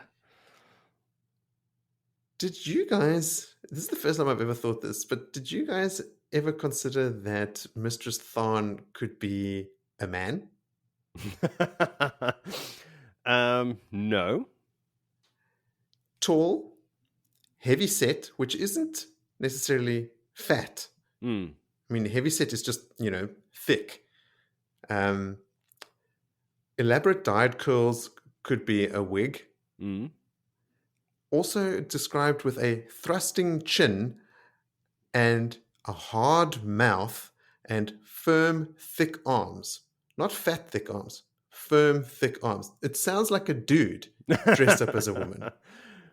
Well, it's a debaucherous town, so maybe. Robert Jordan has hinted at, homosexuality and, polyamorous relationships are quite common in Aiel culture and obviously with Rand and everything. Yeah. But in some instances, like specifically with homosexuality, he hides it a little bit, probably. I mean, we'll throw him a bone and say, largely due to maybe the time that he was writing these books in and he didn't want to shock too many people. But he did introduce some of those themes, like, varied, interests and like ways that people would want to present themselves as whichever gender they choose. I mean, there's even transgender storylines with Halima, Balthamel coming back as a woman. So I just thought, like, for the first time, I'd never considered it before, but there are so many descriptors in this chapter that fit like a large man with a thrusting chin and a hard mouth and thick, firm arms, tall and heavy set, and is like wearing, has hair that looks unnatural. So I don't know. I thought, quite possibly, maybe a crossdresser. Yeah. And maybe that's like a burlesque bar, and the Yeah. I mean, it sounds like it. it does. What else? At one point, Mistress Tharn says to Swan, know how to hold your temper when it suits, eh? Good. Did that sound familiar to you at all? It did sound familiar. Swan says that to Nynaeve. And now Swan is on the receiving end of the same comment. When Swan gives Nynaeve and Egwene the mission to find the Black Ajah in her study back in the tower, she provokes Nynaeve, and Nynaeve eventually says, "I'm sorry," blah blah blah, and then she goes, so she says exactly her exact words are, "So you can keep your temper when you want to. I had to know that." So here, Mistress Thorn is testing Swan in exactly the same way that she tested Nynaeve, and Swan is oblivious to it. Like, she doesn't even comment or think about it. Yeah. Oh, Mistress Thorn also says, I once met Swan Sanche when I was I was like, But she saw her from a distance and came along. No, I thought, she saw her from a distance. Gareth Bryne tells a story about how he was like torn to shreds by a swan as the Amelin. He tells the guys in the next chapter as well. So Swan must look quite different, hey? Like, yeah, people, and I mean, she is so far removed from that station. Like talking to a proprietor of a bawdy in Lugard is not where you would expect to find the Amelin seat. So she does have the benefit of being completely out of place. But no one is drawing. I mean, both instances they're talking about the Amelin seat in her company or near her, and they don't draw the connection at all. The last note I had there was that Min finds the song about multiple love interests interesting. Yeah, he was singing about women singing about 6 different men, trying to convince them all. Yeah. That they the only one. Yeah.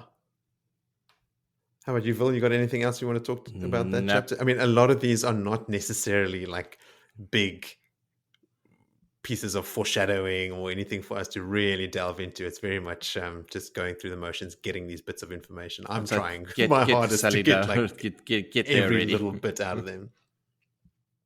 Okay, well then let's get there and let's go on to chapter 12 called An Old Pipe.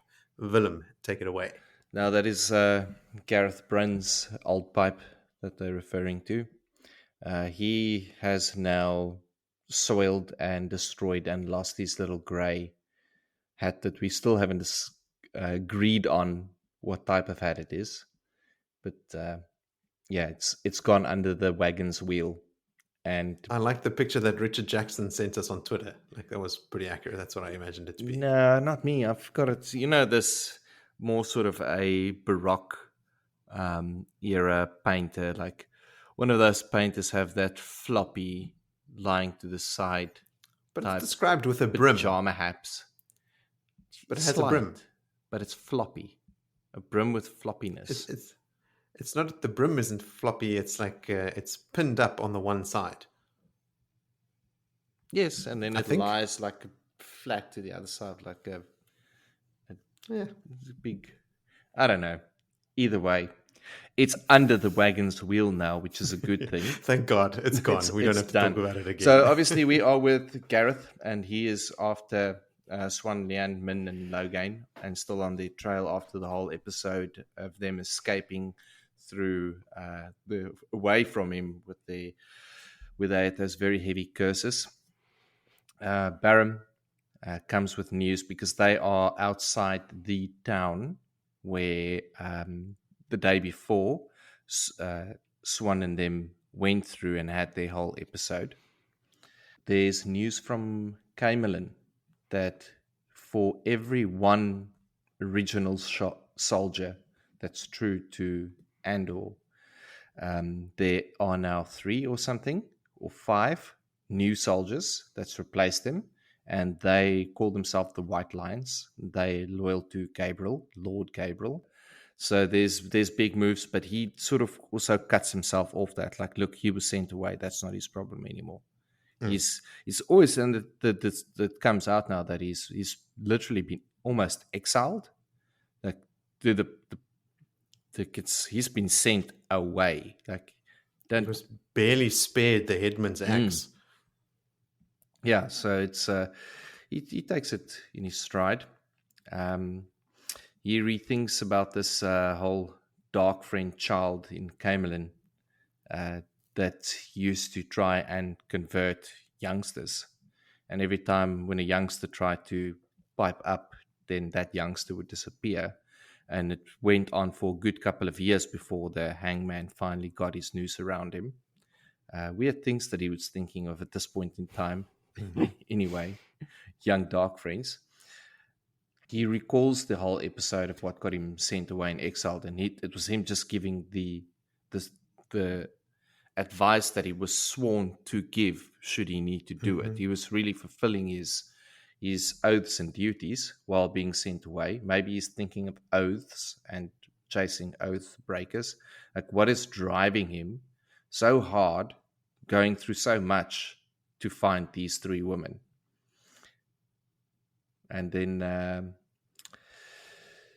he tells the men about the time that Siuan washed the floor with him. He opposed a decision about moving men from the border, and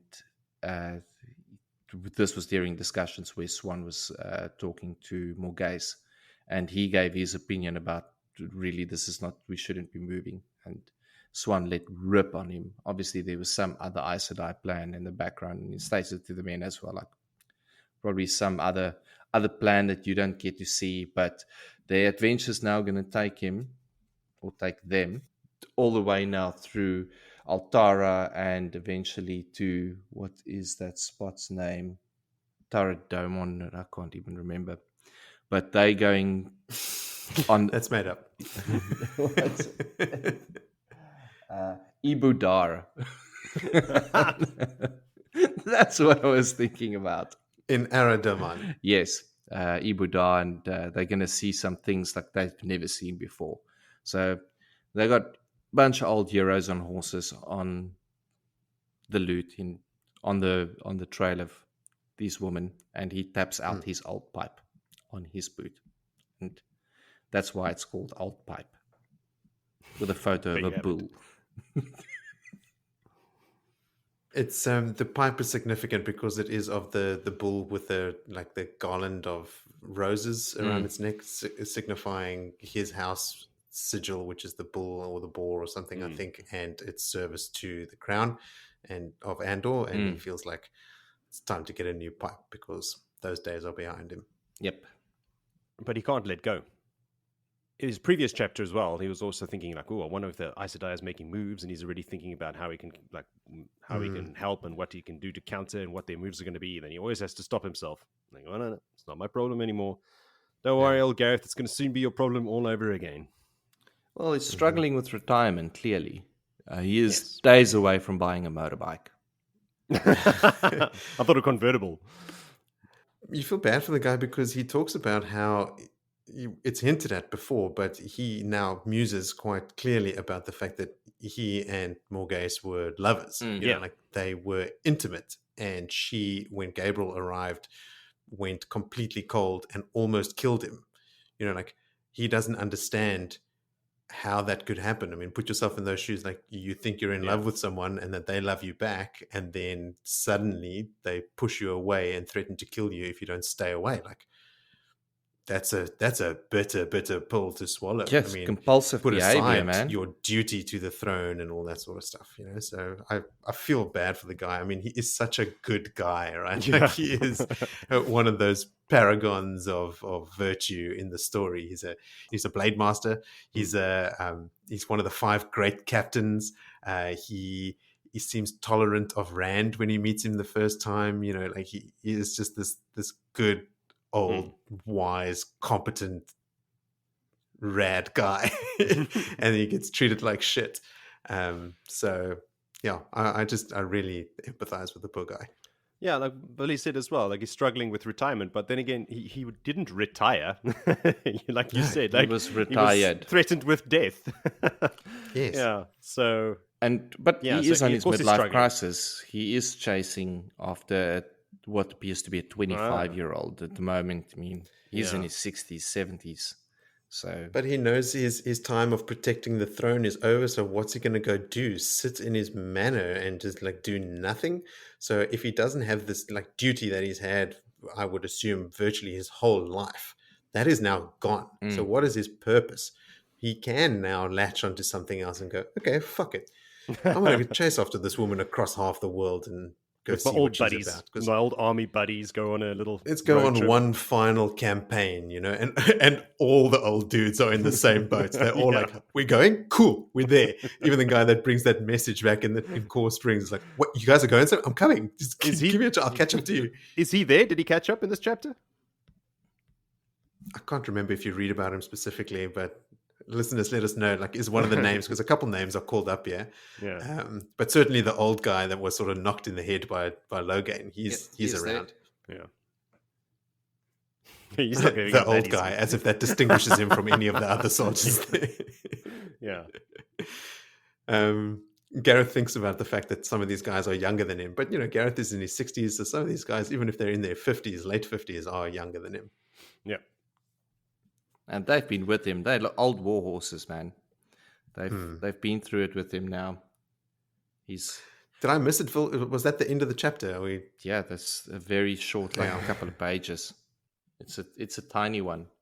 He's on the track of Mara, and he's obsessed with Mara. And But here we find out, okay, cool, he also has the clue to know where to go. So it's possible for him to land up in Saladar after chasing her there. Like we as readers need to know that he has a crumb to go by to also end up there and not just lose them in the city. RJ uses that cool trick that I've brought up before, where when he writes from the point of view of a character, he uses thinking and stuff along the lines of that character that's suitable for them. And when Gareth Bryne hears some of the drivers' curses in town, he thinks to himself, any decent squadman could give better in his sleep. You think you guys know how to curse? Any half-decent squadman could do better in his sleep. The two different perspectives of that town, like how Siuan was so shocked by those words, and he's like, bleh. But Swan is from the mall. She should remember, like how seedy sailors it can get. can be. Or those stinky docks Mm-hmm. in Tyr. Okay, let's roll on. Chapter 13 is called A Small Room in Sienda. Jody, take it away. Well, thank you, sir. We are back. God, we are back with Elayne, Nynaeve, Thom and Sorry, Juilin. Jody. I don't. Moritz's words. I don't want any of you to think I have anything. Have it out for you. You clearly have it out for me. So they are traveling. There were 3 of these. Come on. And I got 2. It's me. I am the target. They are traveling in their coach, and there's heat and there's dust and everything's shit. I did take note, because this is something I wanted to take note of on this reread again, is the style of the clothing and the way, the architecture of all the different places. She mentions that she sees a manor on a hill, which is in the Amadician style. And I'm like, oh, okay. Mm-hmm. So a huge stone base and then an elaborate wooden structure on top of that with ornate balconies and red tiled roofs. Does this evoke any images in your mind, like from our world? Where would this be from? Like where would they have? If you think about the Tiananmen Square in front of that Chinese in Beijing, Tiananmen Square? Tiananmen Square, to that big You're getting a Chinese vibe from this description.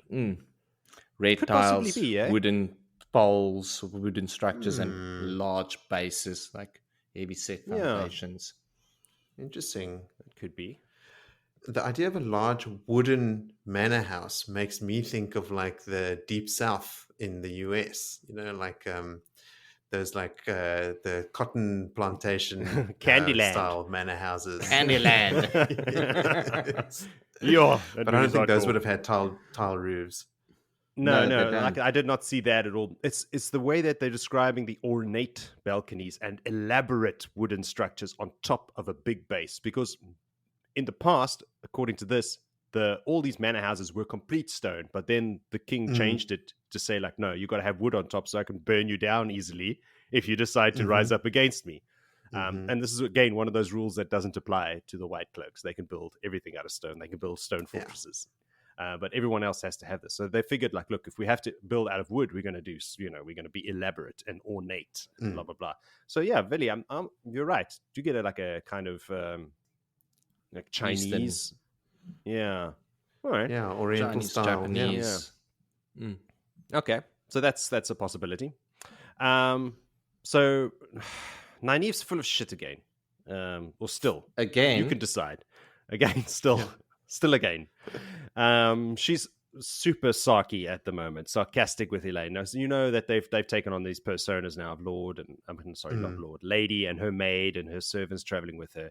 And Nynaeve's like, oh, is my lady tired? Is my lady bored? Is my lady just like full of shit? Like, she knows as well that this is necessary, and that if you had to choose one of these two women to pretend to be a lady, obviously Elayne has all the skills and experience, but she's not taking it well. And she even thinks to herself in her own inner monologue, like, I realize that this is the best option. I'm still going to give, Elayne shit about I'm going to be all Nynaeve about it. And you know what? She's staying in character. It's okay if for her to feel that way, but her reaction to it is so juvenile. Yes. Like the way that she expresses that feeling. Like, I mean, okay, I get it.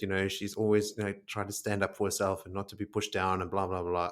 I get that. But the way in which she pushes back against it is just, she's taking it out on Elayne as well. It's not Elaine's idea. Elayne even goes, okay, fine. In the next town, you be the lady and I'll be the handmaid, just to get out of this fucking dynamic. She's like, let's stop the coach and get out and change behind those trees right now. Like because eventually she snaps and she's like, if you don't shut the fuck up, I'm going to put you on the roof of the carriage with the baggage and tie you up there. And Nynaeve because she I'm tells a her, lady. Because she tells her like, you keep thinking and treating me like a child, but you are the one that's being childish right now. But also, we give them a hard time. But look, they've been on the road for weeks and weeks, and it is hot and dusty, and they have to, they're running from the Black Ajah, and they're going to the tower, and they don't know what there's a lot of pressure on them. Yeah, and they're acting out. They are young, even if she is mid-20s, that's still a kid. I wish I was in my mid-20s. So I'd be to be young again. In your mid-20s on a road trip with a wagon. Under your seats full of stash. You got tons of money. Yeah. Oh, lovely. Loot. Live it up. Jewels. Loot and jewels.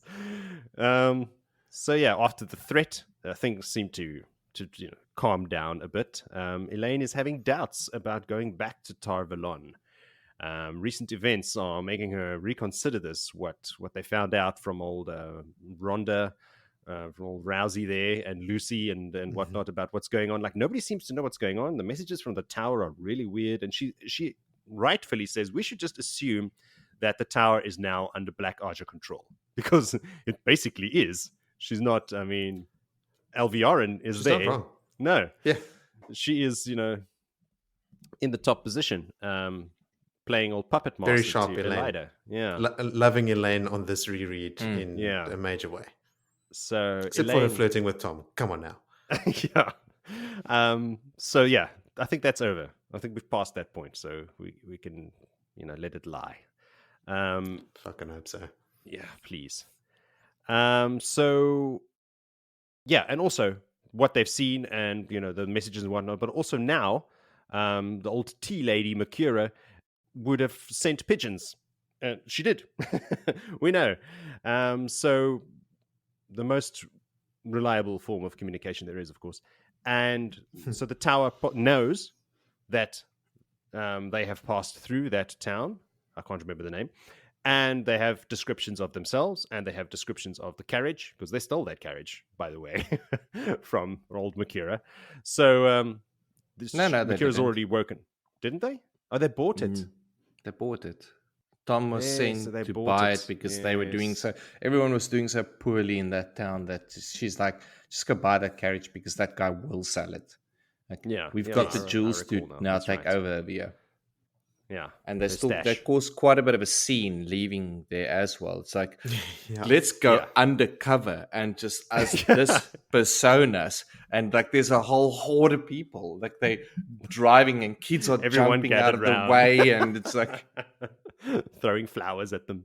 No. Like rushing into the carriage with the old driver and their like odd dark-skinned footman leaping up onto the carriage With this and stupid racing little hat. out of town. Yeah. with the Pez hat. Super obvious hat.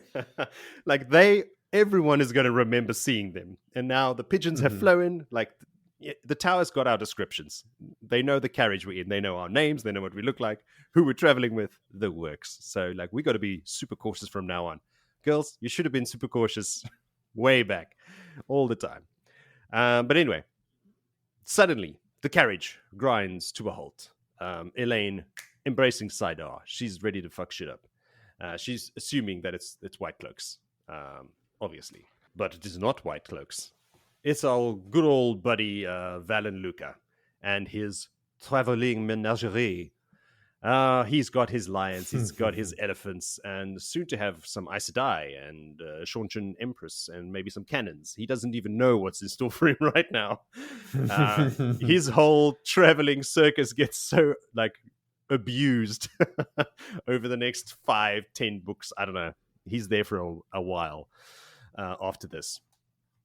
So old Valan introduces himself.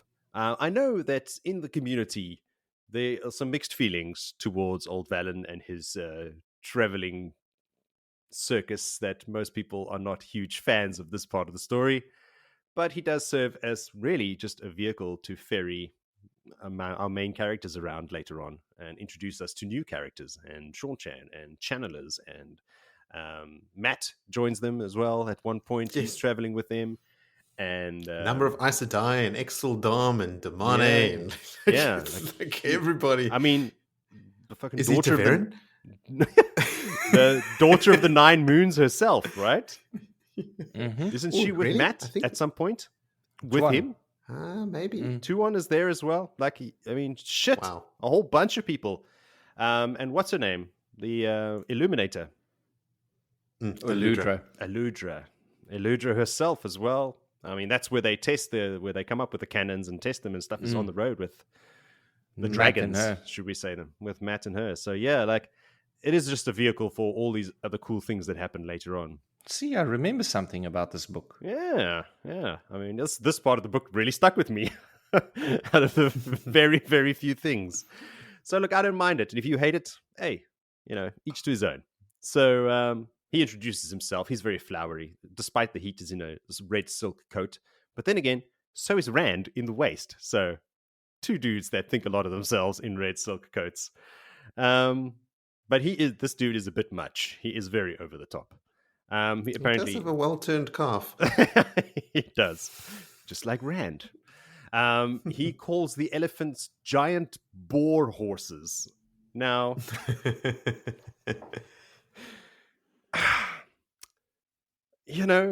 I get where he's coming from. They are giants. They have tusks. They walk on 4 legs like horses. Whatever. But this is very similar. He's a showman. If any of you people watch the Nickelodeon show Avatar: The Last Airbender and Korra, I don't know if you guys have watched that. Well, I've watched some of it. Well, anyway, they have all these weird mixtures of animals in that universe, and this reminded me of that. he's not far off. No, There's an elephant and a horse are all octoed it's a ungulates. giant horse. Yeah, there's similarities in the digestive system. It's not like a I don't know, cow. He does not know this. He But, doesn't well, know this. he's He's got one many open and animals. studied its digestive system. Oh yeah, He's that's got right. many animals. All of There's which a walk on 4 lions, and he's got what is the other animal that's described here? I can't even piece it together. Dogs. No, we know the dogs are described as dogs. And it's like don't know. there was something else. It was I like don't a recall. hippo, I don't know. just wrote down about the giant boar horses. The he bull claims they're from horses are Shara. elephants. No, Yes, they're cl- not. clearly Reddit. elephants. And he says there's Sharon. He claims that he has traveled there himself, seen all kinds of things. He trapped these elephants himself, but Nynaeve and Elayne are not buying any whatever this guy is selling. Some of his claims include a list once again: strange civilizations with gigantic people twice the size of Ogier. Nice. Beings with no heads. Okay. Birds big enough to carry off a full-grown bull. Snakes that can swallow a man. Ah, 'tis true. You got it there. Cities made of gold. Now I'm like, snakes that can swallow a man, cities made of gold. Has this dude traveled the Amazon? No. Snakes and cities of gold? Possibly. So yeah, some things we may recognize. The beings with no heads, I don't know. That may have taken it a bit I far. can't think what that could be a reference to. Maybe these are, they could be references to things. It'd be interesting to know if anyone knows what he could be referring to. All right, to our listeners, wildly speculate what any of these crazy things could mean and let us know. Mm-hmm. So, yeah, he offers them a private performance because times are tough for the man. He needs some cash because... He needs some money from Lady Elayne. Yeah. Recently, he's had some bad luck in a previous little town when one of his elephants just, walked through some walls. The town inhabitants were not stoked and they chased him out. So he is on the road again and broke. Mm-hmm. So Nynaeve not so politely declines. She puts a silver penny in his hands and they speed off. I'm just thinking as well, like how times have changed. Like from book one, if you put a silver penny in any one of those Fielder's hands, they would have been like, holy shit, I could buy a house, Mm-hmm. Finally, I can move out of my parents' basement. Now it's just like, just chuck it away. It's worth nothing now. So they reach the town that Valan was chased from, Sienda, the titular town. And it's teeming with white cloaks, with water closets. And other soldiers, too. We see our blue-cloaked Amadician soldiers for the first time over here as well. And there is a very uneasy truce between these two groups. So this town it's mostly soldiers, white cloaks and blue cloaks. And as they get in there, they're like, one of the inns is destroyed by an elephant. And they're looking at it and they're like, shit, we should not be here. I do not feel comfortable in this environment. But it's too late in the afternoon to start, looking for another town. If they leave now, like a lord and a lady in this extravagant carriage, and this dude with the little red hat, they're going to draw attention to themselves leaving. So they have to stay. Like, we got to do it. We got to blend in as best we can and just stop for the night. They see they're damaged in, so they're not going to stay in that one. But the one next door doesn't have a giant hole in the wall, so we're going to go there. But it's packed, obviously. So everyone that was in the previous one is now there. Everything is crazy filled to the rafters. They are back in character now as well. Nynaeve has cooled down somewhat and is Nana or Nana. I don't know how you want to pronounce it.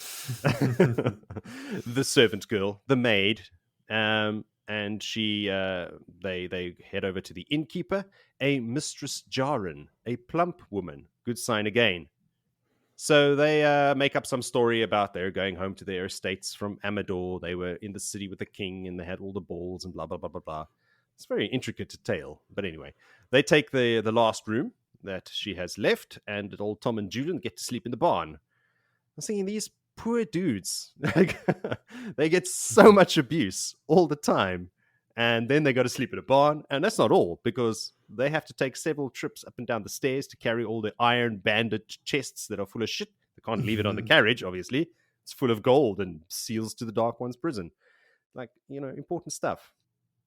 Mm-hmm. So after 3 trips, the men are like, listen, we're going to head down to the common room to see what we can learn. It's beer o'clock. Or they mean actually, they tell them it's spy o'clock, but these dudes are like, fuck, we could use a stiff drink now. So off they go. With instructions from Elayne and Nynaeve not to be disturbed until sunrise, because the women are about to prepare to go and meet Egwene in Tel'aran'rhiod. It is Nynaeve's turn tonight, and Elayne will stand guard.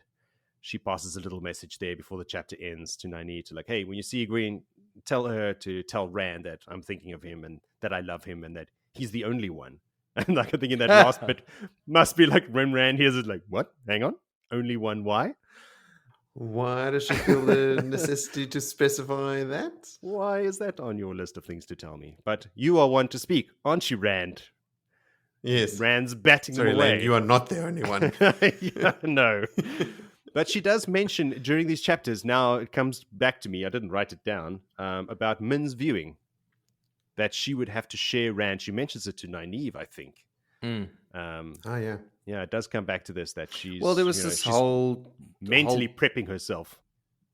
chat when she walked Elayne to the town. Yes. Earlier before they got drugged up, and just spoke about like Thom is old enough to be your dad, if not your grandfather, and but he's so funny and he's so good, and I'm so lonely and ran so far.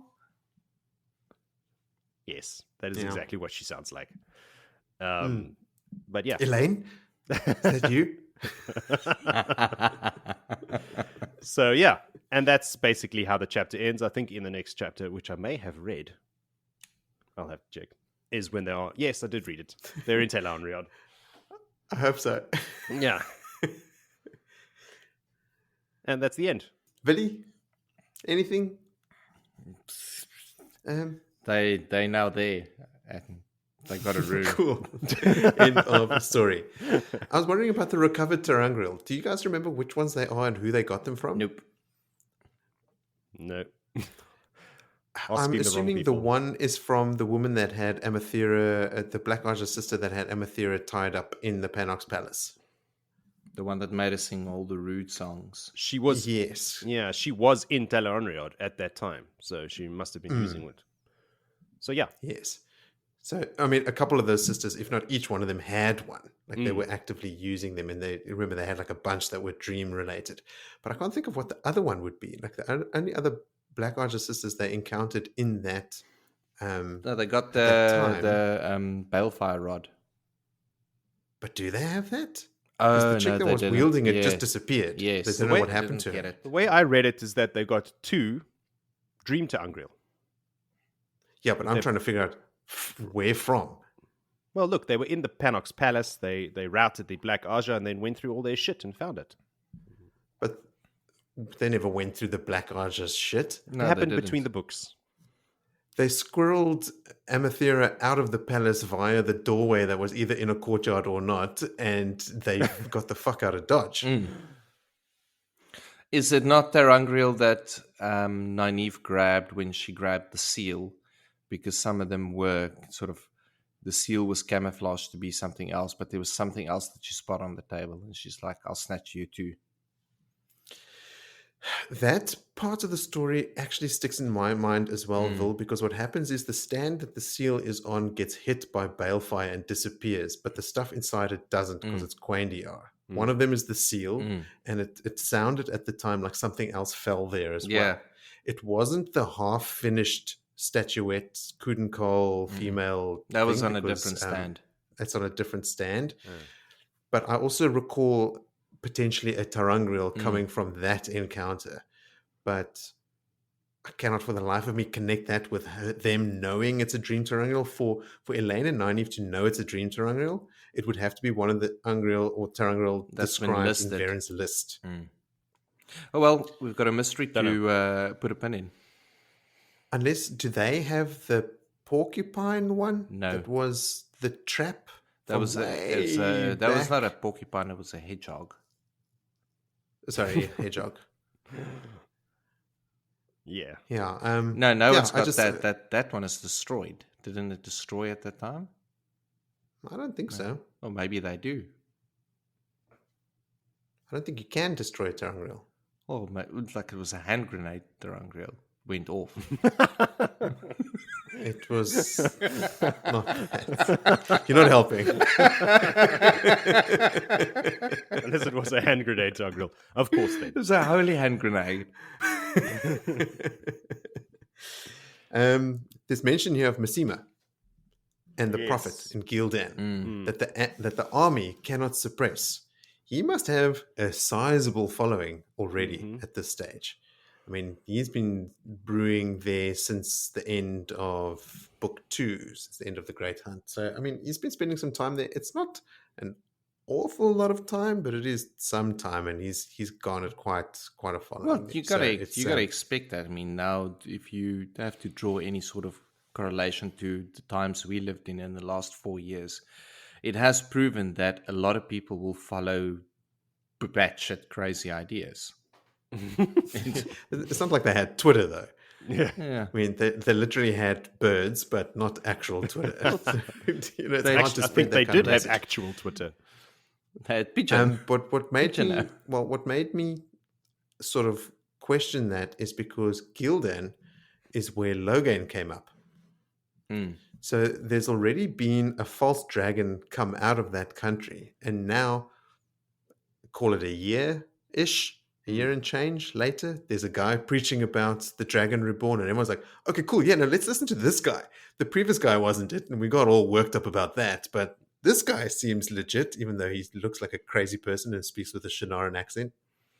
It's just interesting that Massima would be able to get a following that maybe they are just so desperate for change in Gildan that they'll latch onto anything. Maybe. I mean, yeah, it's desperate times. Yeah, these people are refugees. They have no food. Maybe he has a soup kitchen, who feeds them every now and then. maybe he You does. come to one of my meetings, you get a bowl of soup. Maybe Logain ravaged Gildan in such a way that there are a lot of desperate people. And, whenever there's desperation and someone comes with even the semblance of an answer or a way out or some kind of redemption, they flock to that person. Anyway, it's just interesting that Massima's already got a big following there that specifically they say here the army cannot deal with. So that's sizable. Well, possibly because they're also not violent at this stage. Like they're just a big group of followers of the dragon. It's like I think they have their religious. skirmishes, eh? But the fact that the army can't quell them means that there is a level of opposition or antagonism going on, right? If the army is actively trying to suppress them and they are unable to do so, I don't think it's just standing there shouting insults at each other. It's probably some Armies argy-bargy suppress things with violence. with army things. Yes, that's what they do. Okay, I mean that's pretty much all I got from that chapter as well. I mean, did we touch on the fact that the hole in the wall of that inn is an elephant shaped. Elephant ran straight through it. Yeah. Just have a chuckle picturing that scene. All right then, let's move on to our last chapter for the episode, which is chapter 14, called Meetings. Why don't you enlighten us, Willie? All right. Nynaeve is asleep. She's in the world of dreams. Same meeting space in the Stone of Tyr. Kalandor is still driven into the ground where Rand said he'll come and get it, half length, stuck in there. She's too scared to go near it because she knows it's booby trapped by Satan, and she can see what it is. By Satan. Just by Satan. Trapped by Satan. Sidon. And while she's there, she goes through the changing of clothes. She's like, oh, well, I can always feel someone's watching me, but what do? You just pull a mirror closer and have a look at your yellow dress and how nice and tight it's around your curves and how Lan would come running when he sees you. And while she's busy thinking on this, she still has the sensation of eyes on her. And then she thinks, what about if it's Mohdin? And then she calls and thinks, oh, well, maybe I should have a little chat to Birgitte. And she summons Birgitte. And Birgitte's always listening. So Nynaeve and Birgitte is now BFFs.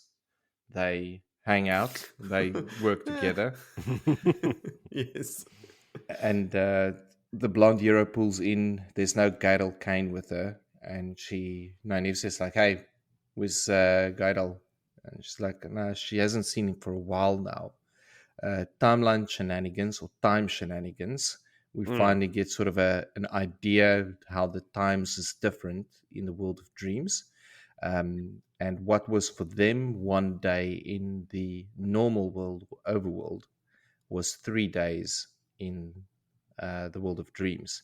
But you could probably say that there's periods where it pulls and stretches like gum. So maybe sometimes it's longer.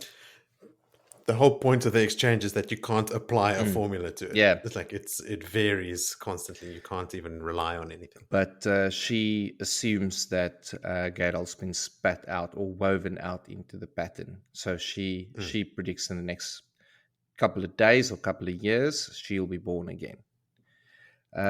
On that topic, before you go, Vil, I just realized that a lot of people have speculated about whether Olver is Gaidal Cain. Yeah. And I think it's this specific interaction that sort of places that out of time. It's not enough time for Olver to reach the age that he is when Matt meets him. He's like 8 already. Forgotten about Olver. Yeah. Yeah, I've completely is it confirmed? Like, is it canon that Olver I think specifically this math is what does it, right? Now, Birgitte reflects on her life that she, at this stage, lived, and from the times of the War of Power, and all a little bit of history lesson there. Nynaeve questions her if she's seen any of them. She doesn't have to sort of draw like what she means when she says any of them, because there's only so many that hang out in that world. And she runs down the list. She's seen Ravine, Samael, Semiraj, Grendel, Demandred, and even Lanfear. But no worries, no Mohdin. I haven't seen her. She might be hiding really well at the moment. And Nynaeve questions her whether any of them have seen her. And she's like, nah, I'm way too good. But they are plotting. They're following each other. It's like just snooping and plotting is all that's happening between that bunch. Nynaeve sort of just wants to make sure, like, yeah, okay, so you haven't seen Mogideon. And she's like, no, but look, she is looking for her, and she might know that she's looking for her. So she's gonna lie low. After all, she's known as the spider. They should try and look up into the corners and looking for a physical spider. But she even gets like a grill, like a shiver down her spine, thinking of this, and thinks it's not fear. It's just like she's a spider, and spiders make people get shivers, I guess. That's then Birgitte sort of announces, look, I gotta go now, the others are gonna see me. And she's like, well, look, can I just tell them at least what you told me? And she's like, no, you promised me you wouldn't. And Nynaeve sort of commits, okay, I won't, as she goes, and poof, Birgitte is gone like a magic pony. Nynaeve now standing alone there thinking about Mogideon isn't a good thought. She's like, oh, maybe I should just look at myself in the mirror. And then she's thinking about, oh, if Lan could only see her now, he'd come running. There's a lot of Lan thinking and Lan wanting by Nynaeve. And then while she's glaring at herself in front of the mirror, Egwene's like, what are you wearing? Like, what the hell? And she's obviously just in that moment, Nynaeve spins around and the mirror's gone, and poof, the dress changes to just a normal woolen dress, not her clothes that make her look like a hussy. The word was used there, not my words. And who is it? The worst of the wise ones, Elayne, came with the green. And she's like, oh, snap. I'm going to be using that against you later. Now, Nynaeve is having landouts. And she, at some stage, even starts thinking that Elayne is trying to snatch Lan away from her, because she mentioned his big, broad shoulders and his eyes and a few things, and obviously just hitting some tension points with Nynaeve. But Lan is well, and it's a little message sent through Egwene. But Nynaeve is telling Egwene as much as she can out of this meeting, without obviously the wise ones picking up that they aren't Aes Sedai. So again, Elayne makes asking Nynaeve to swear to her that she won't do it. It's like almost a stubborn standoff. Like if Egwene like pipes up, like, look, it's not going to happen. She's just, I know this one. She's way too stubborn. But there's a point where Elayne says, like, look, with your Aes Sedai's, there's schemes within schemes. It's the Forkroot comes out, which is a big one, obviously. The T story. News from the other side is that Cullinan is now going over the spine with his Shadow Madmen, and they're on their own little trip and mission. Egwene has told Nynaeve that Moraine is now obeying Rand. Yeah. And that's like, holy shit, like obeying.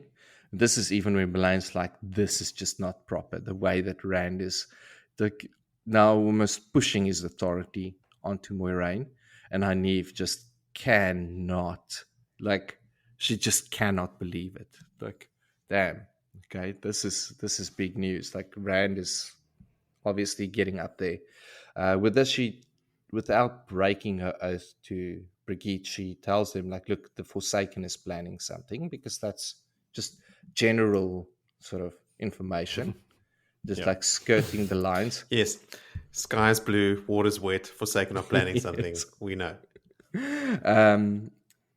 And with that, Elayne sort of picks up and she's like, have you been walking the world of dreams without us? And that's where the whole triggering point starts happening, where Nynaeve's like, don't tell me what to do. And she's triggered, and she gets called a wilder. Like, you are one of those. Just, Nynaeve does not like being called a wilder. But it's not in a derogatory way. Elayne is stating things as fact. She's like, oh, you're one of those people that they refer to as a wilder. Just like when she was talking about Lan, she's like, yes, he does have broad shoulders. He's a handsome man. And just being Aiel. She spins out about it, just doesn't understand the Aiel ways. Yeah. Not at all. Yeah, so the dangers of the dream is being highlighted again to Nynaeve. And Nynaeve's like, well, I'll do what I will do. Stubborn about it all. And Elayne's like, well, you know nothing. And that's when they end the meeting, and Nynaeve looks down, and she's again left with a doll at her feet, and her dress is changed, and her hair's in little pigtails, and she hates it. She flips out. And there we go. She kicks the doll, doesn't she? And it disappears in midair. So, yep, that is the meeting was had. Okay. Is that it? Got anything there, Joe? No, I do not. How are you feeling? How are your energy levels? Yo, I'm just, it's You're struggling. Struggling now. I'm yawning, and I know I'm making Moritz yawn, but just looking at me. Yeah, you made me yawn too, you bastard. Yeah. I'm done. Nynaeve thinks to herself that Margidian would certainly do more than look, more than spy on her. Actually, no. That's not her style. Margidian's already been bested by Nynaeve, so, I mean, to assume that she would just attack is assuming too much. She is famously hesitant to act and always plotting and scheming. And the other Forsaken say she would never act without knowing or being guaranteed that she would come out on top. So Nynaeve hasn't figured Margidian out yet. When Birgitte rattles off the names of the Forsaken that she has seen, did you notice anything about the grouping? Yeah, it was Lanfear on her own, doing her own little mission. Ravine and Samuel. She mentions Lanfear, and then Ravine, Samuel, and Grendel. And then she stops, and then she mentions Demandred and Semirog. So you see here even like just that hint of the four that are talking to each other, and I wonder if you can infer that Demandred and Semirog are talking to each other and doing their own little sideline scheme. But Grendel and Samuel was following. They were also having Grendel, Samuel, Ravine, and Lanfear all following each other as well. Like, okay, cool. Let's go see if you're a double agent. This is Survivor. Yeah, Final week of Survivor. Billy, this is you're using your survivor analogy. This is alliance members eavesdropping on each other at the water spots, hiding in the bush and listening to the conversations of sitting their own in the alliance trees. members. Yes. I just thought it was interesting that she would mention Lanfear first, and then Samael, Ravin, and Grendel, and then separately Demandred and Semirog, if that means that Demandred and Semirog are working together. Does that mean that Time will tell. Moghedian, no one knows where she is because she's off on her own hunting for immunity idols? Probably. She's hunting for an immunity idol for sure. For sure. Excellent, Joe. I didn't think you were coming along for the survivor analogy, but that is I thought I got to throw my hat in the ring there. I was look, if there's anyone that should be hunting for immunity idol right now, it's going to be old what's his name? Asmodean right now. Yeah. He needs one. Yes. He and Moghedian both know their heads are on the chopping block. Birgitte says that she has not seen much of Demandred and Semirog, quote unquote, since they've been freed. Which is also a long time ago. It's not a long time ago, Vil. They were also sealed. This is the conversation we sort of started having last time about who was trapped and who wasn't. Ishamael is the only one that wasn't fully trapped. Okay. And he actually appears in cycles of, I think it's like 30 or 40 years. He comes in and out of the world. Lanfear was, like Jody mentioned last time, Agenor and Balthamel were very close to the edge, and their bodies were still affected by time, which is why they're all rotten and withered and stuff. But the rest were all trapped. And it's when Min has a viewing, or is it Min or is it Perrin? Someone has a viewing of people breaking free of cages and putting on crowns and that sort of stuff. And that is the Forsaken breaking out and taking on leadership positions in the world and starting to plot and plan and stuff. So we know what Demandred and Semirog's stories are. Semirog goes to Seanchan. All right. And she takes on the is it Anath, or one of the truth speakers for the royal family. She's also the Forsaken controlling Suroth. And Demandred goes to Shara and calls himself Bao. And he's the one that fulfills their prophecy of the Wild, WYLD. That is their savior. And he fulfills those prophecies. He kills the worm guarding the, what did we say that Ungriel, the scepter Ungriel was called? Oh, I don't Something remember. with an S. Sakanen. Yes. So he kills Shai Hulud. And it's more... Yes. The Sharans have this whole prophecy about, like, you can't, there's this sacred valley and a cave. The short story, I forget what it's called, but it's in that unfettered anthology. River of is the short story Souls of something. River of Souls. Yeah. That's it. Bao, Demandred, goes into this cave and he slays the worm and he gets that thing and he comes back and he leads the Sharans in the final battle against Rand. So that's their whole... So Semirog is in Seanchan, Demandred is in Shara. So I wonder if there's any reason for them to be talking to each other or not. Anyway, one of those things. I'm putting a spotlight on it here to see if it comes up. Maybe that's it. They're flanking them. They're flanking Randland. Like, they got, okay, you take the west, I'll take the east. And if we bring these two armies, we can crush them in between. So I forget there's Aiel in the middle of them. Like Yeah. No, but you see, their memories of what the Aiel are, they're like, they still can't quite believe what the Aiel have become. Yeah. So, I mean, that still doesn't address the question of, like, what Birgitte means by that she hasn't seen them much since they've been freed. Does it mean that maybe she saw them in the world of dreams before they were forsaken and trapped?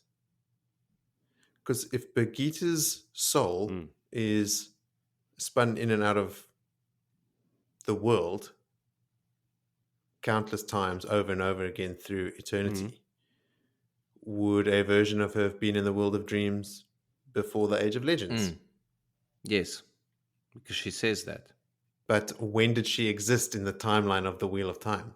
when did Birgitte Silverbow rise to fame and prominence? I mean, Arthur Hawkwing leads the Heroes of the Horn. He was certainly after well after. Was the the War of Power. horn there before Arthur Hawkwing? He got the horn and brought heroes back. He became one of them. He didn't use the horn to do that. It is stated in the story that anyone that acts heroically can be chosen by the pattern and added into that pool of heroes. And in fact, a lot of the wolves that die in the story are also in Tel'aran'rhiod and are called forth by the horn in the final battle. So heroes can be added to the Heroes of the Horn. But I don't know. It was just like the phrase that she used, that she hasn't seen much of them since they've been freed, either means that they were in Tel'aran'rhiod while captured. Lanfear's comment about the dreamless sleep sort of poo-poos that idea a little bit, unless Lanfear specifically was not allowed to dream because of her attachment to the world of dreams, but that would give the Forsaken way too much freedom in Tel'aran'rhiod during their imprisonment. I don't know how you read it, because I just read it as they were freed, they came into Tel'aran'rhiod, and then she hasn't seen much of them since then. That's how I read it. Like everyone was freed, then they all head to Tel'aran'rhiod to, I suppose, meet up and make plans and see who's still alive and what's going on with this world, and then off they went. And a lot of them are coming back all the time. But then why mention they're freeing? Because then she just hasn't seen them much. Full stop. Yeah, but I mean, I don't know, dude. I don't think it's... Jody explained Robert Jordan's mind when he wrote those specific words. I don't know. It made me think... I thought it was just an odd phrasing. I see what you're trying to say now, but I don't think... Like, she may have seen them during the Age of Legends, when they were still alive, and then since they've been freed again. Because she's been in... Was she Birgitte Silverbow? Did she exist as Birgitte? Well, look, she's always... Maybe not. Maybe she was still inside Tel'aran'rhiod, and during the Age of Legends, and then they were coming in and out, so she got to know them, and then they were captured and trapped, and then since they were freed, they haven't been around much. But Birgitte the human, not the hero of the horn in Tel'aran'rhiod, Birgitte the human being with the silver bow and the silver arrows. When was she active in the world? I don't know. My assumption is way before that, yeah. Like, she's been around for many, many turnings. Call back. You brought it up. You saddled yourself with that one. Yeah. That was your plan all along. But it's interesting. Like, I want to know. All right. So I will look it up. I just didn't have it in me to do it while preparing the chapter. What else? Nynaeve completely misinterprets Melane's look of understanding when talking about Lan. She's like, oh, and she has the gall to like even look understanding. But Melaine is in the process of like wooing Bale, and she is in love, and she genuinely does sympathize with Nynaeve. She's like, oh, I know how it feels to not be around the man that you love, and blah blah blah, which I thought was cool. Nynaeve has a thought about Rand, saying, fuck, I hope he makes it to the last... I hope he stays sane enough to fight in the final battle. And she realizes that she's as bad as Siuan in that regard. She is being just like Siuan. So there's like frequently these reminders or these indications that Nynaeve is fully becoming Aes Sedai and thinking like Aes Sedai, and constantly having to admit to herself, oh, she sympathizes with the White Tower when dealing with these monarchs. Oh, she's as bad as Siuan when she thinks about Rand, just stay sane until the last battle. She sympathizes with Moraine to her own disgust. Like constantly. And she's still going, no, I don't want to be Aes Sedai. I actually just want to learn about healing. Keep telling yourself that, girl. No, Nynaeve. It's almost like she's stubborn. Almost. I wouldn't go that far, though. Easy now. Okay, Jody. I promise. That's it. That's all the notes I had for that chapter. Looks suspiciously at Moritz. So if you guys don't have anything else you want to throw in there, we can move straight on to our favorite moments. Before we do that, I want to say that in the course of this recording, you guys have kind of dulled my excitement about the stretch of chapters we just read. I think it's because I read that first one. I read ahead in the previous episode. It was a little while ago, and I only read 2 of the 3 bad chapters and sort of brushed it off. But you're right. Like, of all the chapters, there were a couple that were a bit like, ugh, okay, I get it. Specifically Nynaeve and her behaviour. Like, it's not great. Well done, Billy. But still enjoying the... we did it. Yeah, well done, guys. You've blunted my excitement for the won. one time. Yes. Congratulations. Billy's converting me to his dark friend ways. Hey, man, come over to the dark side. That being said, with all the shittiness, what were your favorite moments? Billy? My favorite moment is when Gareth Bryne's hat finally falls off, his fashionable hat that was made to wear, bought by his assistant, and a wagon wheel drives over it, and he's like, oh, well, now it's fucked. I don't have to wear it anymore. Yeah. I'm surprised he wore it that long. He held out. He's a committed man. The manager of his estate is not around. No one's there to tell him to wear it. His men are probably like laughing in their sleeves as well. Like, what is this fucking hat? What's happened to this guy? Oh, fuck, that's funny. It is a good one. I'm glad that we don't have to debate it anymore. No. We are like what it actually looks like. Joseph, you're almost at the finish line here, buddy. Come along. My favorite moment. What was your favorite moment there? Was when these chapters ended. That's it. I swear to God, I have I've been thinking about this for the... Really? Honest to God. When Tom saves the day and saves the girls. There you go. Oh, God damn you. I shouldn't have pushed you. That was mine. That's literally the only good thing to come out of these 6 chapters. That and them ending. Yeah, pretty much. Really, look, it's hard. Hearing about Saladar was also a good one. But mine was definitely also like just literally like, you know how sometimes we struggle to find a favorite moment, and it's just like it's more of like a larger passage of time, or like an event, or even like a whole chapter with the tension building and blah blah blah. In this one, it is literally just that moment. That moment that Tom opens the door and you go, Tom. It's Tom. Everybody it's relax. Not Lucy with more fucking Tom's here. Forkroot. Yeah. Well, I've got an honourable mention. The one chapter was Fig and Mice. And where does Fig and Mice come from? No, you didn't even talk about it. Juilin explaining that the trick to torturing someone, and he did the same with salt and with oil, is for their minds to populate what scares them. And how I once got a very mean man to speak by only asking for figs and mice. Yeah. All right. Yeah. That's a good one. But it is cool how Juilin uses that technique, not specifically the figs and mice, but the one to just let them think. I think Rhonda even says, don't let him use the salt. Not the salt! Not the salt and the oil! Yeah, exactly. It's so good. Jonna Pierce wrote in with an honourable mention of her favourite moment is when Nynaeve gives Valan Luca a silver penny and they race off. Fuck you, loser. I think I know where Jonna stands on Valan Luca. Yeah, he's a slime ball. Yeah, well, don't try and defend him. I'll just point out the good bits when we get to them. I mean, he does take them in, but he does hit on Elayne the whole time. So we're always going to be like defending Elayne and her relationship with Rand. So yes, I mean, I understand why people don't like him. And he is portrayed as like a pompous... Yeah, but I mean, he's standing there and he's seeing Elayne hitting on old man Tom probably and going, I've got a chance with her.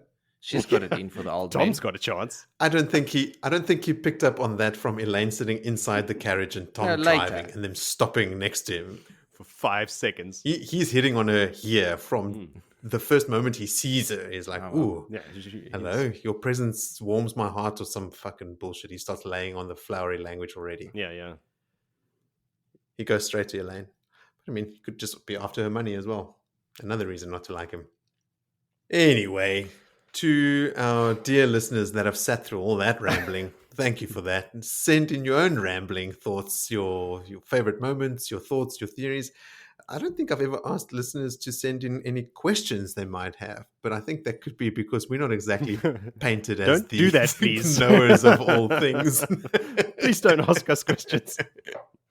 Unless you want to test us, send us in your tests to see how true a fan we really are. But send us in the answers as well, like multiple choice, like A, B, C, or D, with your questions. Yes, they give us a fighting chance here. Our age-addled brains are not going to necessarily remember the detail that you might expect. You can send in any kind of thoughts or quizzes to any of the social media links in the episode description below. And then you can also prepare for our next episode by reading chapters 15, called What Can Be Learned in Dreams, through to the end of chapter 19, called Memories. Then I thought, we need a better sign-off. We need an appropriate sign-off. What is a Wheel of Time themed sign-off? I mean, walk in the light, may the light illumine you. We've used a couple of those in the past. Those are pretty pedestrian. I won't put you guys on the spot now. We can just say goodbye, friendly friends. But if listeners or anyone can think of a cool sign-off for us to use, send that in and maybe we start using it. In the meantime, goodbye, friendly friends. Cheers. Cheers, y'all. Good evening.